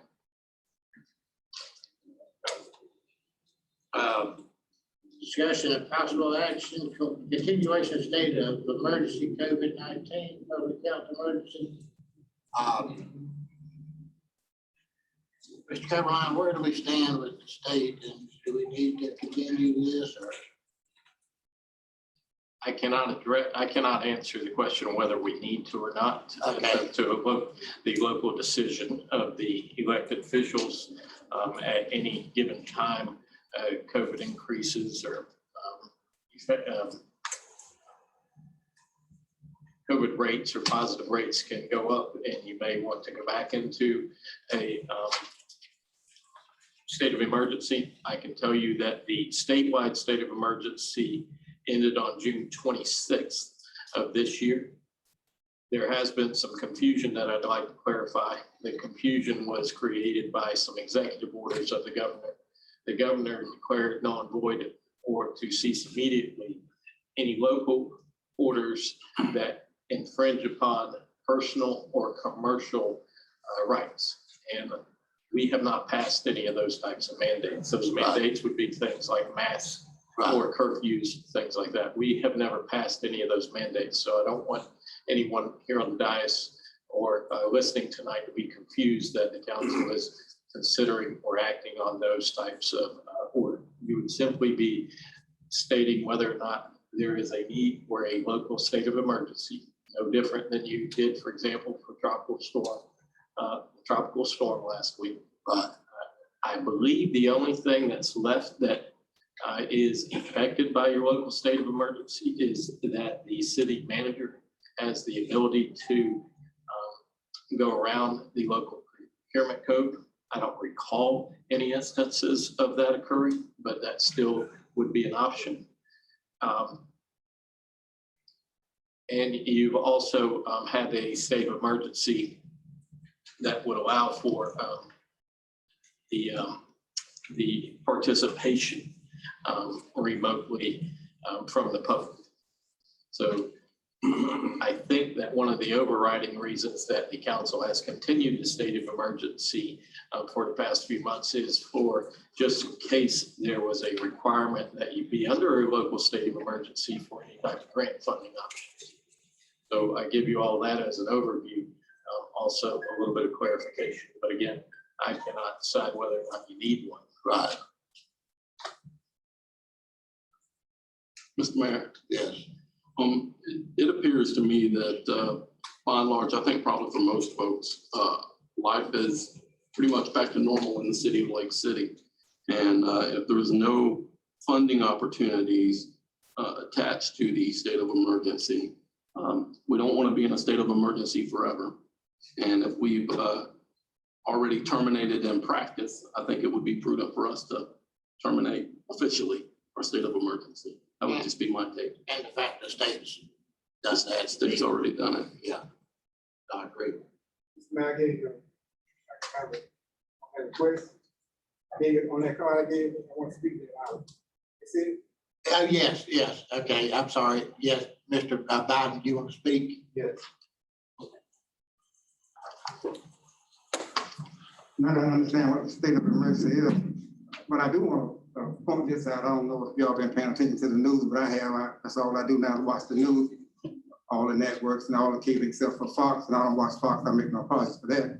They don't even believe that there was a COVID-19 crisis and don't even think June the 6th happened. But having said that, you do realize that this new variant is on the increase. I saw some numbers on TV yesterday from the University of Florida that Columbia County is going up in terms of cases. I got a reliable source at the medical center saying they got an increase in cases. So I take a little bit of excessive methadone that everything is back to normal. That may be true in your world, but it's not true in my world, where I live at and people I'm around. You know, it said 34% of the people in Columbia County been at least got one shot. That means 6 out of 10 people I come in contact with have not had a shot. Now, I've been vaccinated. They said 99% of the people not coming down are unvaccinated. Well, I mean, I don't want to be that 1%. They end up catching it from that 99% that's unvaccinated. So, I mean, you can move forward, but I think you need to take into consideration that there's some things going on as far as COVID is concerned. And it's not just over. It may be over in the minds of people who will move on. But from a health crisis, it's not. And you can talk to the directors for the health department for Columbia County. He gave a presentation in every county commissioner meeting, and he have not indicated not one time, but we was over 50%. And Columbia County is in the red. When you look at the states, state of Florida is one of the states that's in the red, and Columbia County is in the red as one of the counties that's on the way up with infection. So I would be a little bit cautious. I understand that the state of emergency not going to impact that in one way or the other, but I certainly don't want to get the impression that everything is good to put off your mask and hug and shake hands, because I'm not there yet. And I got some personal reason for that. But even if I didn't have a personal reason, I still have those same conversations. Thank you. Mr. Mayor. Yeah. I'd like to address Mr. Bowden. Mr. Bowden, first off, I apologize for my poor choice of words. So I didn't mean to imply that the COVID-19 emergency is over as it affects the daily lives of our citizens. So for that, I apologize if that's what you took from my words or if anyone took that. What I did mean to imply is that when it comes to the day-to-day business of the city business is back to normal in how they operate. Now, we know that vaccinations are a personal choice. And if you've not been vaccinated, I would encourage you to be vaccinated if you choose to do that for you and your family. If you not, I would encourage you to wear a mask if you choose to do that for you and your family. So I didn't intend to imply that the emergency is over with as it relates to personal health, but I was talking specifically as to business conducted in the city and that there's no financial opportunities for the city by remaining in a state of emergency. Okay, I appreciate that clarification. Ms. Mayor, just want to trying to understand. So city employees, I understand they don't have to be vaccinated. And so they in the truck and this new variant's going on and I see people riding around 4 and 5 in the truck and nobody got on a mask. Are we encouraging employees to wear masks? Or is that a personal choice also? I don't know of any policy that's really been said lately. You know, early on there was, but lately I don't know that there's any policy one. Oh, no problem. I mean, that's them. Okay. Yeah, I agree with Mr. Biden. We're far from being out of the pandemic and all that. But from what I'm understanding, there's no legal benefit out of continuing it that I know of. You got any opinions?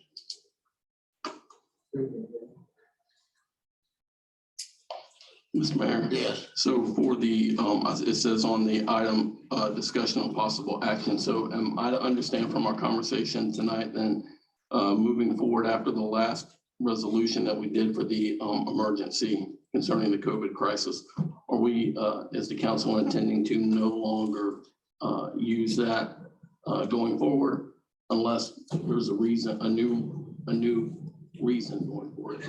I think we need to make a decision one way or the other. I don't think. Yes. So it's up to the council what y'all want to do. I don't know, going forward, I mean, we are back here in this building meeting. It's, I mean, back to business how we were.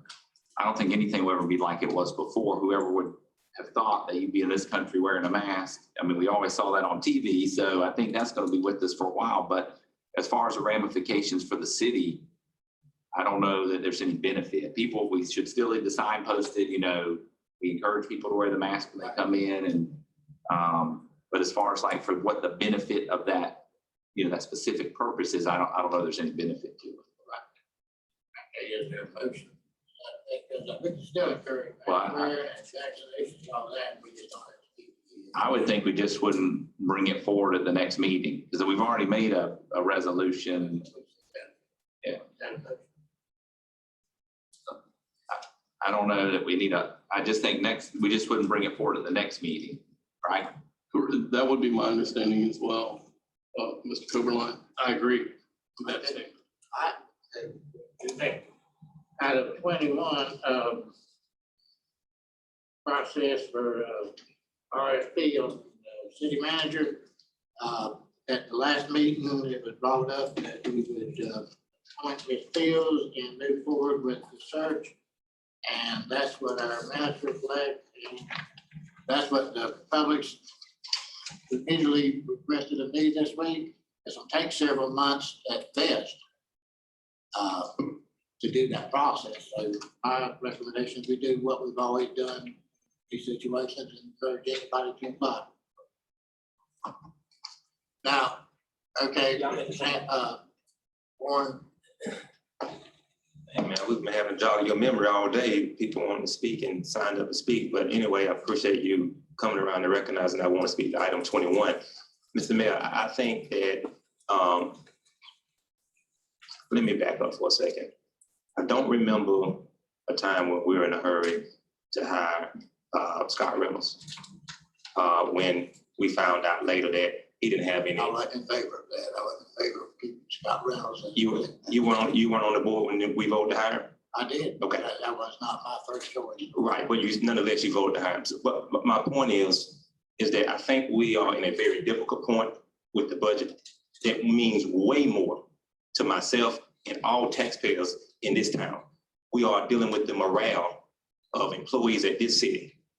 And I think there's other critical issues that we could be dealing with versus worrying about sending out a search for a city manager. From what I understand and from all the reports that I've read and all of the public record requests I've done, directors and everybody else is happy with the person that we have in as the interim. I don't understand what the hurry is.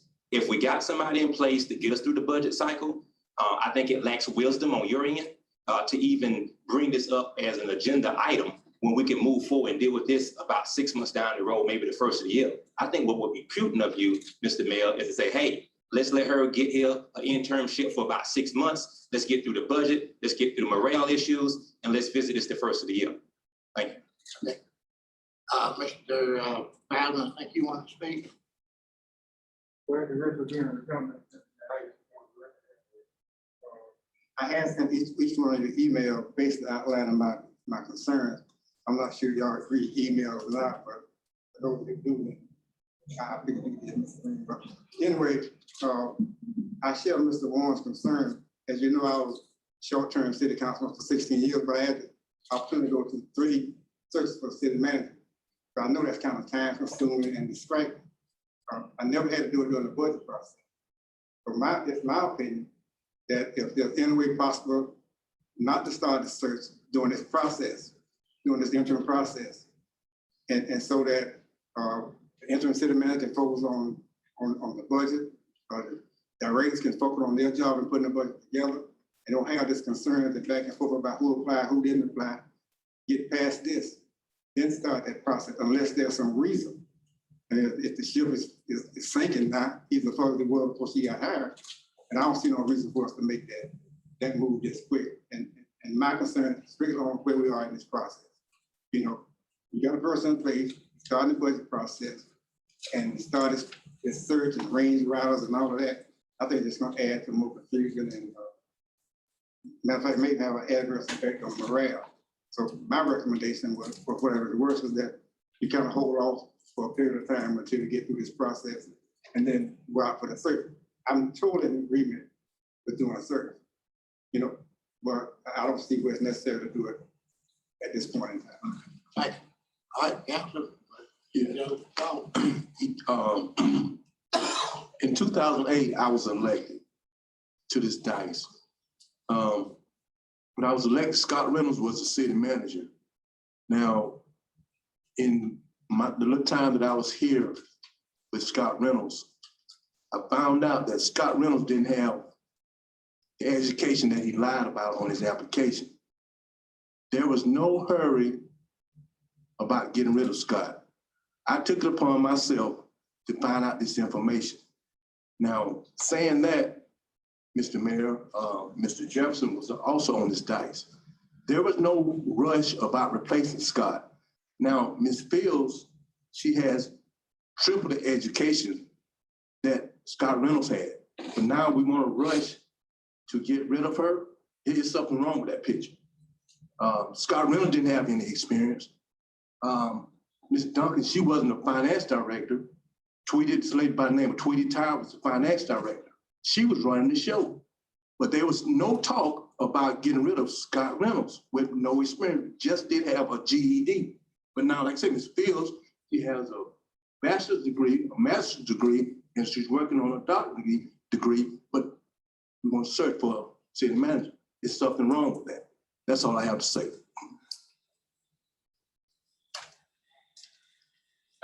I mean, I think the city's been floundering for some time, Mayor. We're on a path to correcting the issues, I think, finally, and coming up with constructive solutions. I think the morale in the last 2 weeks has turned 180 for the most part from what I've seen from the employees and the directors. Amy Fields is the interim city manager. She's found support across a wide swath of the employees. She's a strong leader. She's what the city needs right now. She stepped into a situation that was incredibly difficult. She's begun the process of correcting many items that have been ignored for a long time. And so my question is, what path can we take? Sure, we could go out to a search and start right now. And I'm not saying we don't need to do a search, but like Mr. Bowden mentioned, the budget, and I know the directors are starting the budget meetings because we're deep in the budget meetings now. That is going to be the focus. We've got revenue issues we need to take care of. This budget needs to be handled. We've got problems with the IT department. There's things come up with the airport that, you know, we just hadn't handled as a management team. The utility issues like we talked about today with the 47 project. What the city needs right now is a little bit of continuity. And I've thought about this for several weeks, and I I think that we should have Ms. Field continue on it's still an interim basis, but perhaps for like a 6-month time period. And that would give us time to get through the budget, because by the time we done with the budget, it'll be October. And then we could go out and do a national search, and that would be fine. Or we might find in that 6 months that maybe Amy Fields is the long-term candidate. I can't tell you that. What I can tell you is in the last 2 weeks, the change within the city has been great. And I think with what's going on, I'm not sure that we need to go out and try to rush a hire. I've seen, not being in the days, but I've seen the last several hires the city's made, and I've not been impressed. So that's just a personal opinion. But I think if we could at least get through the budget cycle, because that's crucial, that's going to be all time consuming. I don't know, Donna's already got a book ready for everybody pretty much, but that would be what I would think we need to do. And then we could reevaluate the situation at that point. I mean, we've wasted the last 2 years, 6 months to try and figure out what we can do to move forward. So I would actually make a motion that we would name Ms. Field interim city manager for a 6-month period. If anyone will be willing to second that. I would definitely second. Okay, got a motion and a second. Any further discussion? Mr. Mayor, Yes. so I appreciate Mr. Sampson's motion. I was waiting on him to finish his comments to comment as well. So I have a different take than Mr. Sampson, and I wasn't here for Mr. Reynolds. So forgive me on that. I do think that the citizens of our city, I'm a little more focused on the process. I think that the citizens of our city do deserve the best city manager that we can find. And that very well may be Ms. Fields. I don't know. It may be someone else. And so for me, I would suggest that we move forward with the recruitment process and that we hire an outside agency to handle that for us and to whittle those candidates down to something that is manageable for us. And I think that Ms. Fields could certainly apply in that process, and she may very well be the best candidate for us. But I would not at this time look to narrow that based on the budget. Ms. Fields seems to be professional to me. I think she can work the budget every day that she's here and apply for that position if we look for that. And so for me, I would like to see us hire a company such as S. Renee Norlock out of Tallahassee, who specializes in executive management recruitment for cities. And Live Oak just used them. The city of Live Oak just used them, and they ended up hiring the internal candidate there in Live Oak. But the process was open for everyone who wished to apply. And at the end of the day, the city council there, or town council had made a decision. So for me, I think we need to move forward with the process. I think we need to be committed to finding the best candidate. And if that best candidate is Ms. Fields, then I think that's the way that we need to move forward. And if it's someone else, then we owe it to our citizens to make sure that we hire the best person we can hire. So for me, as opposed to extending the contract term for Ms. Fields, I think we need to move forward in selecting a company such as Renee Norlock out of Tallahassee to handle the search for us, whittle those candidates down so that we can interview and make a selection. And then we don't have to be in an interim process. We'll have a city manager going forward. So that's my take.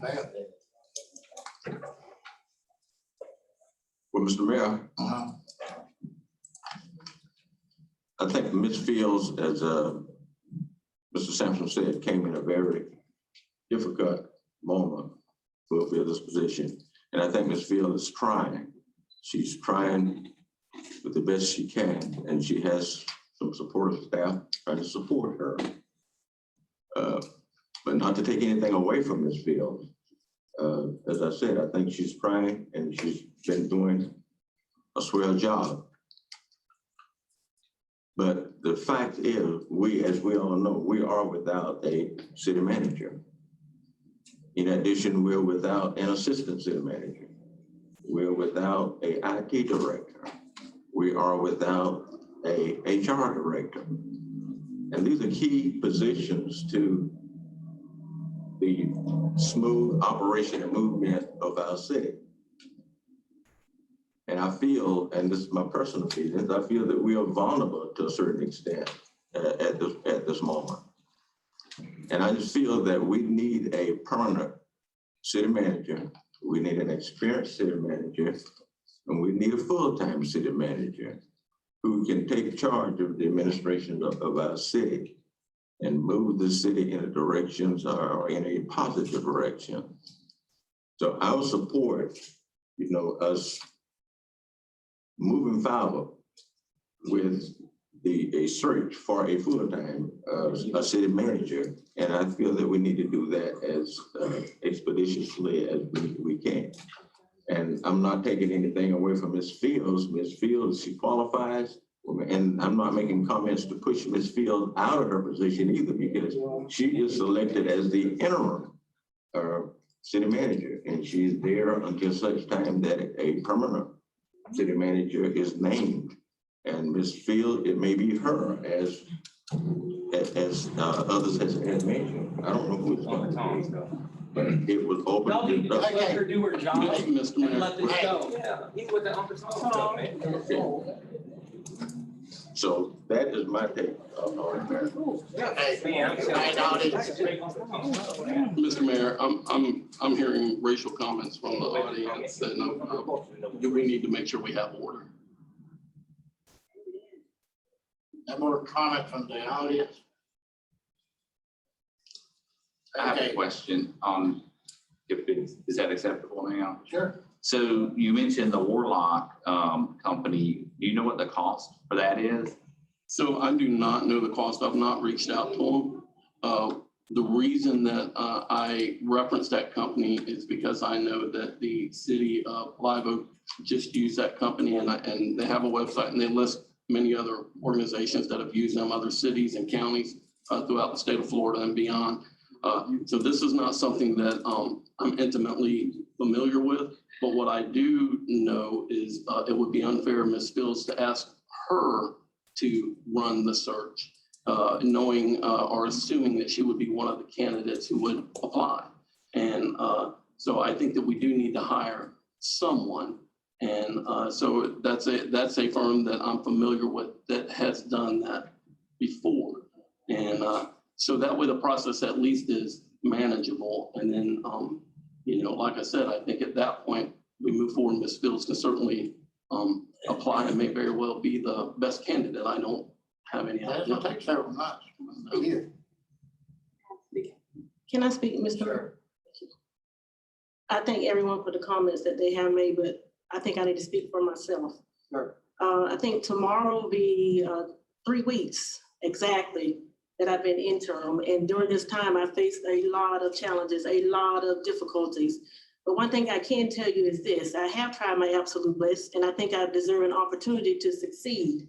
And I think that everyone needs to know exactly what I've been working on for these 3 weeks. And most of these things have never even happened, from my understanding. And I'll start by saying the things that I have been working on. And this is just simply a basic city manager's update. I'll start with the airport at HACO. I met with the general manager a few times and worked with Florence Stroud. And we've already developed 3 possible vendors that are willing to sign today. I don't think that has happened here recently. These are things that I have been working on. I go on to the fire department, working with Fire Chief on his new fire station in the West. I don't think that has happened either. I mean, I don't recall this. If I'm wrong, please correct me.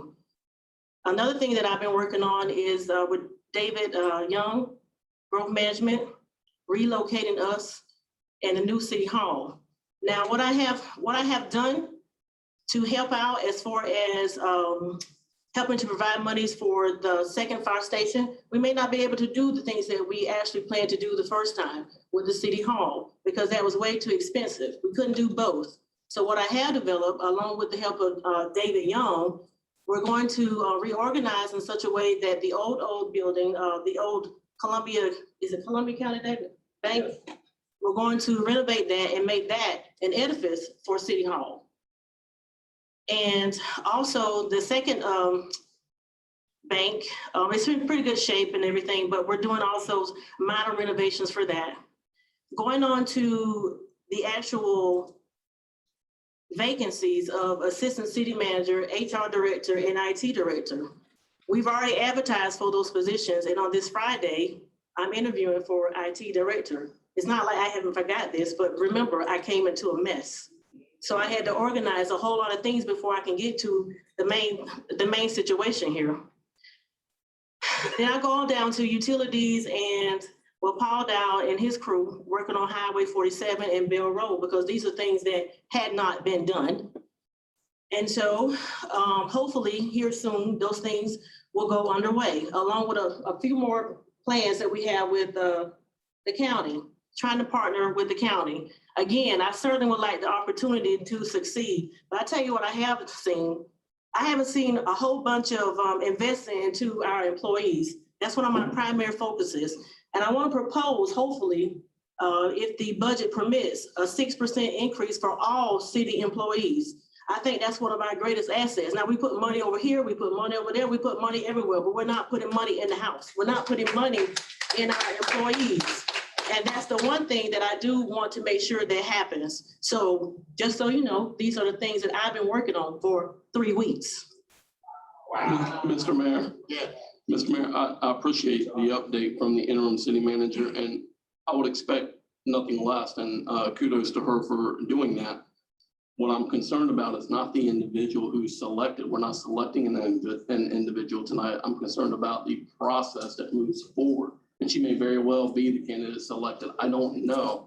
But I do think that we need to move forward and hire a company such as Renee Norlock to do the search for a permanent city manager for us, provide us with a list of who that would be, right, the top candidates, and then we select that candidate moving forward.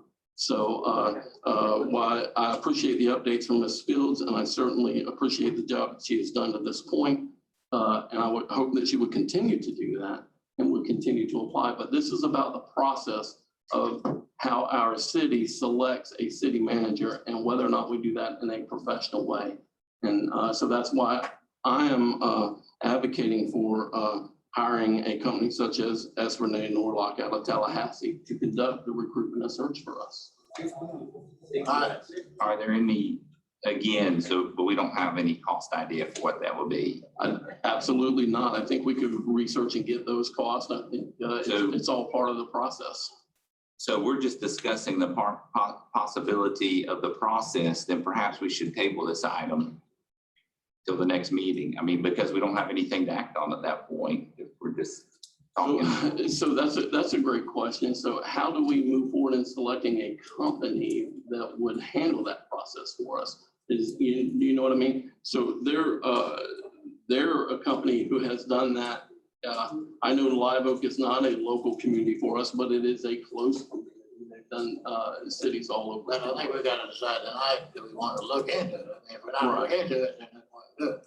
Correct. And so for me, I would want to look into, I would support us hiring an organization. It doesn't have to be this organization, but it's all about the process.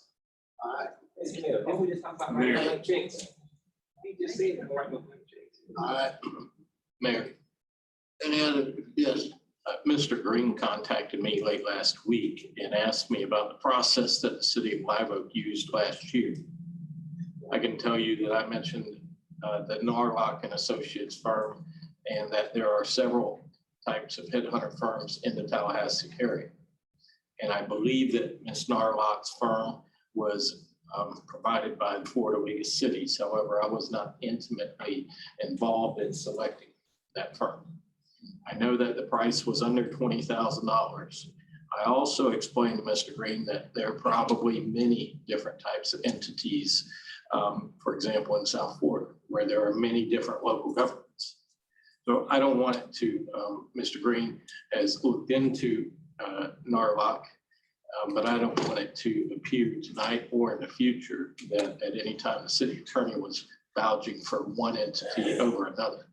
If the city council wants to go in that process, then by all means go in that process. I think that the first place to look would be the city, Florida League of Cities, to determine what firms are available out there. And you would go through your procurement code as necessary and depending on what the threshold amount is. So thank you for the board. We have a motion on the floor. For the second. Is to extend Ms. Fields for 6 months. And you call her over. Mr. Sampson, Yes. Mr. Hill, Yes. Mr. Jefferson, Yeah. Mr. Green, No. Mayor Whit. No. Wow. Motion failed. Mr. Mayor, Yes.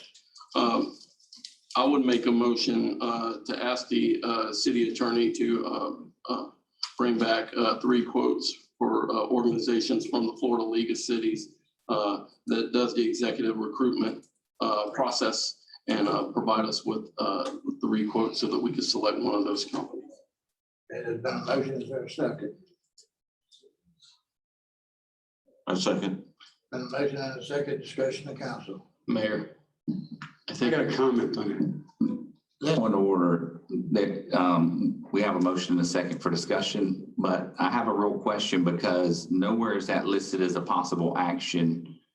Maybe that's okay. I'm not sure that'd be a question for the attorney. I know he was about to make a comment.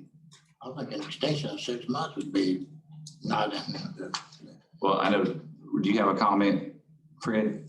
Yes, well, 2-part at this point. The first one that I was going to make is I think it would be improper for the attorney to be going out and trying to gather that information because I would then have to construct a contract. At the end of the day, if you decide to go in that manner, I think that appointing one of the council members to do that, it could, I certainly might assist, but I think you could easily get that information within about 20 minutes with a phone call to the League of Cities and the Range Riders. And so I don't want to take that on. And number 2, the, well, we'll go ahead with that. Mr. Mayor, I would amend my motion then for yourself to do that as the mayor of the city, to take that. So as opposed to if the city attorney has said that that is not necessarily in his realm, if you would spearhead that. That's your motion? Yes, sir. I have a comment on the motion. That's SB 50. No, Mr. Mayor, point of order. Everybody. Well, that's the rule. Mr. Mayor, point of order. We have had public comment. Not on this motion. Right. Not on this motion. That's what the legislature passed. So I have a question. He's correct. Who's correct? Mr. Green. What do you mean he's correct? Already had public comment. But you didn't have public comment on this. This motion wasn't on the table. Mr. Mayor, the item for a RFP process for a city manager search was on the agenda. Not and we had this. public comment, and that's what we are currently discussing, an RFP process for city manager search. Not this. And Now we part know. of the process now is that, and part of my motion is that we look for a firm If to you do. speak, I promise you, 10 other people in this room. Well, what I'm saying is that this Mr. Mayor, motion point of was order, not, speaking anyway. Okay, was just not. Mr. Mayor, point of order, he's still speaking. okay, if you would please not speak. No, I want to speak. Mr. Mayor. You're violating He's SB 50. We need a he's rule from the city he's attorney. already spoken. I beg your pardon? I can't hear you. Okay, Steve. The public has a right to speak. This Mr. Mayor, motion is not he's on the still- table. Mr. Mayor, can we have order? Can we have order? Steve, we're not gonna take comments. Sir? We're not gonna have comments at this. No comment. So SB 50 doesn't count. According to Mr. Green. What about the rest of the board members? Point. Sir? Mr. Mayor, point of order. We're still in the back and forth, Mr. Mayor. Point of order. I know it. Steve, I don't want to do anything. Please. No, I'm not getting arrested. You tell me to sit down, I'll sit down. But I want to hear what the city attorney has to say. Please sit That's what he gets paid $160,000 Mr. Mayor, a he's year still for. speaking. He's addressing the city attorney. He's not addressing you. No, I was addressing the mayor. You paid attention. Mr. Mayor, he's still speaking. Now he's addressing me. Can we have order? Would you please sit down? Un-American. Okay, we've had a motion and a second. Ms. Gann, would you call the roll? Hold on. What was the motion again? Can we go back? I mean, we got a lot going on here. So it's for the mayor to It is for the mayor to research and provide back to the council 3 names of companies for the RFP process for the mayor or for the search of the city manager. But one more question before we go to the vote. So normally with the RFP process, doesn't that go out for bid and then companies interested apply for it? Or it's not normally we go out and get them and then say, hey, you want to apply? Is that normally how you do it? I mean, I don't know. I'm just asking. I've not done an RFP like this before. So, yeah, this is definitely my first time as well. So if the city manager. The RFP process is a competitive procurement, which is guided based on the amount of the good faith estimate of the services. Additionally, there are some professions that require competitive procurement. However, this profession would not be one. The way I understand it is that the mayor would be gathering information to determine whether or not an RFP is necessary or not. If the items come back under 20, if the good faith estimates come back under $20,000, then an RFP or competitive advertisement and procurement is not necessary. There is a second RFP, which I anticipate that the city would have to go through if they went along this path, which is the RFP or the position itself, the position of city manager. But to summarize, the RFP process to select a firm to look at would be determined when the mayor comes back with a list of firms that are available and good faith estimates of their pricing. All right. Thank you. Mr. Collier. Mr. Green? Yes. Mr. Jefferson? Yes. Mr. Hill? Mr. Sampson? No. Mayor Witt? Yes. Okay. Now, item 12, Mayor. Yeah. Can we stay on the item of 21? Sure. At some point, Ms. Mitchell Fields and the council needs to address the employment. We have addressed, Ms. Mitchell Fields and I have addressed it, but at some point, some items need to be, we need some type of written agreement. Ms. Mitchell Fields is in a position, a tenable position. When you step into her shoes, she's under employment with the city with no contract. She's the only individual that's employed by the city that is not under some type of a contract or under the personnel policy.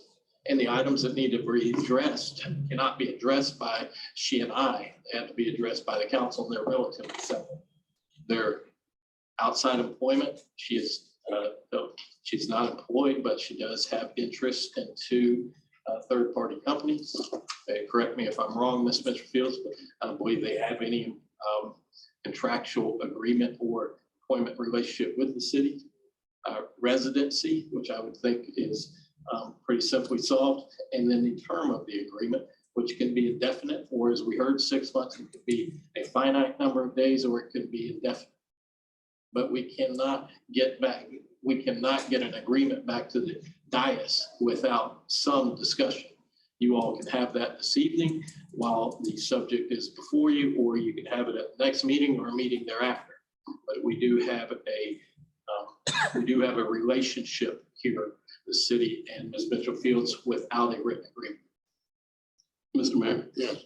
So just listening to the attorney, and I'm not researched this, so, but listening to the attorney, I would think that it would be unfair of us to ask Ms. Fields for a residency requirement until she is, and if she is named the permanent city manager. So I think in an interim basis, I think it would be unreasonable for us to ask her to move to Lake City on an interim basis. Concerning outside employment, I think if she has no conflicts, she has no contracts with the city of Lake City, I think she could continue those businesses again because she is the interim. And so I would not want to deny her those opportunities either.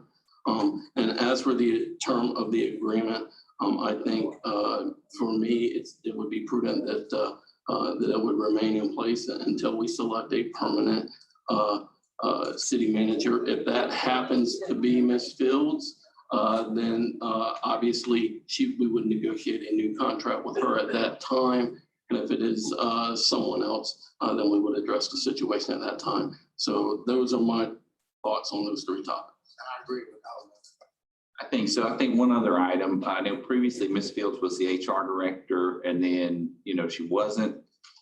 One concern I have is she stepped up to the plate, is helping us out, and I don't want to see her left holding the bag at the end. She was treated unfairly. We could see that, but I don't know if that can be handled in this contract, that assuming that, something happened and she wasn't selected, that there would be, the potential for her to go back into that HR position. If she was even interested in that, I'm not sure, but I would like to see some kind of something in there because, you go out and hire someone, depending, who knows, this is nebulous that we're even talking about because we don't know who the applicants are, but, they're going to want to bring their own people. So there'll be big turnover anyways, but I think we need to protect, someone who stepped in to fill a gap for us that, quite frankly, no one was willing to do. Mr. Mayor, I would have a question for Ms. Fields because she's the one who is doing the work. Ms. Fields, the HR position that is currently vacant, I'm making an assumption that you are currently filling both of those roles in your current role. Would you be able to continue to do that moving forward until there is some resolution? I have a good team. I can say I may need to add one more person to the department, but as of right now, yes, I can. So I know for me, I think if the council would think of delaying filling that HR director position until we have resolution on the city manager, as long as Ms. Fields is able to perform those tasks or ensure that they're done. She personally doesn't have to do them, but to ensure, and I'm sure she could come back to the council if she needed additional assistance in that area. That would be fine. That was all good. Do we need any kind of motion on any of that? I think we'll vote once he writes it up. Or do you just need it to put into the document it will then approve? We'll vote. By default, Ms. Fields is going to, as the city manager, will be assuming the HR position until it's filled. So, for example, there's no one else to do it unless she assigns it to someone. So just by being the interim city manager, she will be handling those duties. Again, unless she assigns it to someone. But I want to make sure that the council understands that the council is prohibited by the electorate under section 303 of appointing anyone to the city administrative offices. Yep. So the council has the opportunity to appoint 3 city charter offices, but no one else. For example, I think Ms. Fields will grade very highly on a RFP. Been very efficient work. Clear cut answers, easy to conversate with and easy to get a hold of. I think she'll grade highly. She will likely be your next city manager, or she'll be an assistant city manager. So for that reason, in addition, you wouldn't want to put her in the HR as of yet. But even if you do and want to in the future, unfortunately, your hands are tied. All right, so that gets passed item 21. Okay, Mr. Mayor, just want to make sure that the attorney had what he needed concerning outside employment, residency, and term of agreement, since those are the items that he brought up. Did we have a final vote on that? I think we have a consensus, but I think we have to do the contract. We can work with that and have it back to you pretty quick. Okay, item 22, next Monday, me and Mr. Hill and Mr. Kilburn are expected to be in town, but my understanding that there's already an agenda for next Monday and we're right up in that time, so there'll be a meeting next Monday. 6 o'clock.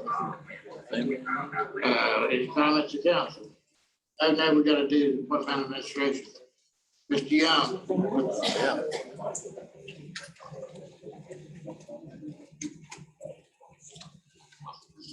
Hard act to follow.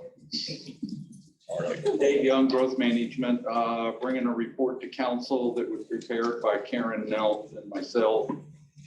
needing a little more clarification on the sale of the 12 properties to go on the Gov Deals website. I want to bring it to your attention that we feel the bidder should be responsible for any of the document taxes, recording fees, and any auction fees that are charged, and not the city. Searching around to other jurisdictions, we also found that normally they're put on bid for the appraised value of the property or the taxes. Property appraisers appraised value of the property, which is usually runs about 20% less. So this is where we're coming back to you to try to find out which way do you want us to go on it. Because I know y'all mentioned before you didn't want to bid, but Gov Deals does require a minimum bid. Mr. Mayor, so I think that the bidder paying the associated fees is definitely reasonable. I believe when we had this conversation before, and my other council members can correct me, I think we talked about, we wanted the bid itself to be the minimum possible because we have some properties, we don't want to discourage people from bidding on the property. So the property itself, we could set that whatever the minimum bid is for the site. So if that bid is $1, it's $1 if they pay the fees and no one else bids on that property.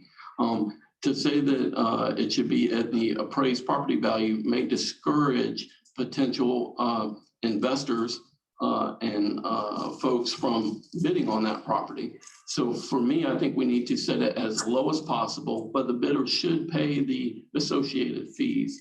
That would be, that's kind of my take. That's where I thought we were. I agree with that. I thought it was the direction we had. So one other question, do we get charged based on the entry cost when we put it on that site? Like, is there an upfront insertion fee or a fee to be listed? No, sir. Okay. They make their money off of the bid. Yeah, okay. And I think it's 90% of the- common that they're charging those fees to the buyer. It's not. Well, no, we would have to ensure that the buyer is aware they're having to pay these. Yeah. When you buy on there, I mean, there's a little box says, We will you got to have to check it, say you're aware you're paying these And fees. we can leave it at the bottom at zero, right? Yes, sir. $1, I think $1. That's a minimum bid. Yes, Yeah, sir. $1. I think the minimum is $1. Okay. Now that's, y'all both good with that? $1 plus fees, I think, whatever the associated costs are. All right, sir. That would be my- Anybody got any differing opinion on that? All right. That answer your question? Yes, sir. Okay, I think that's it. Comments of council? That's it, then. We'll be adjourned.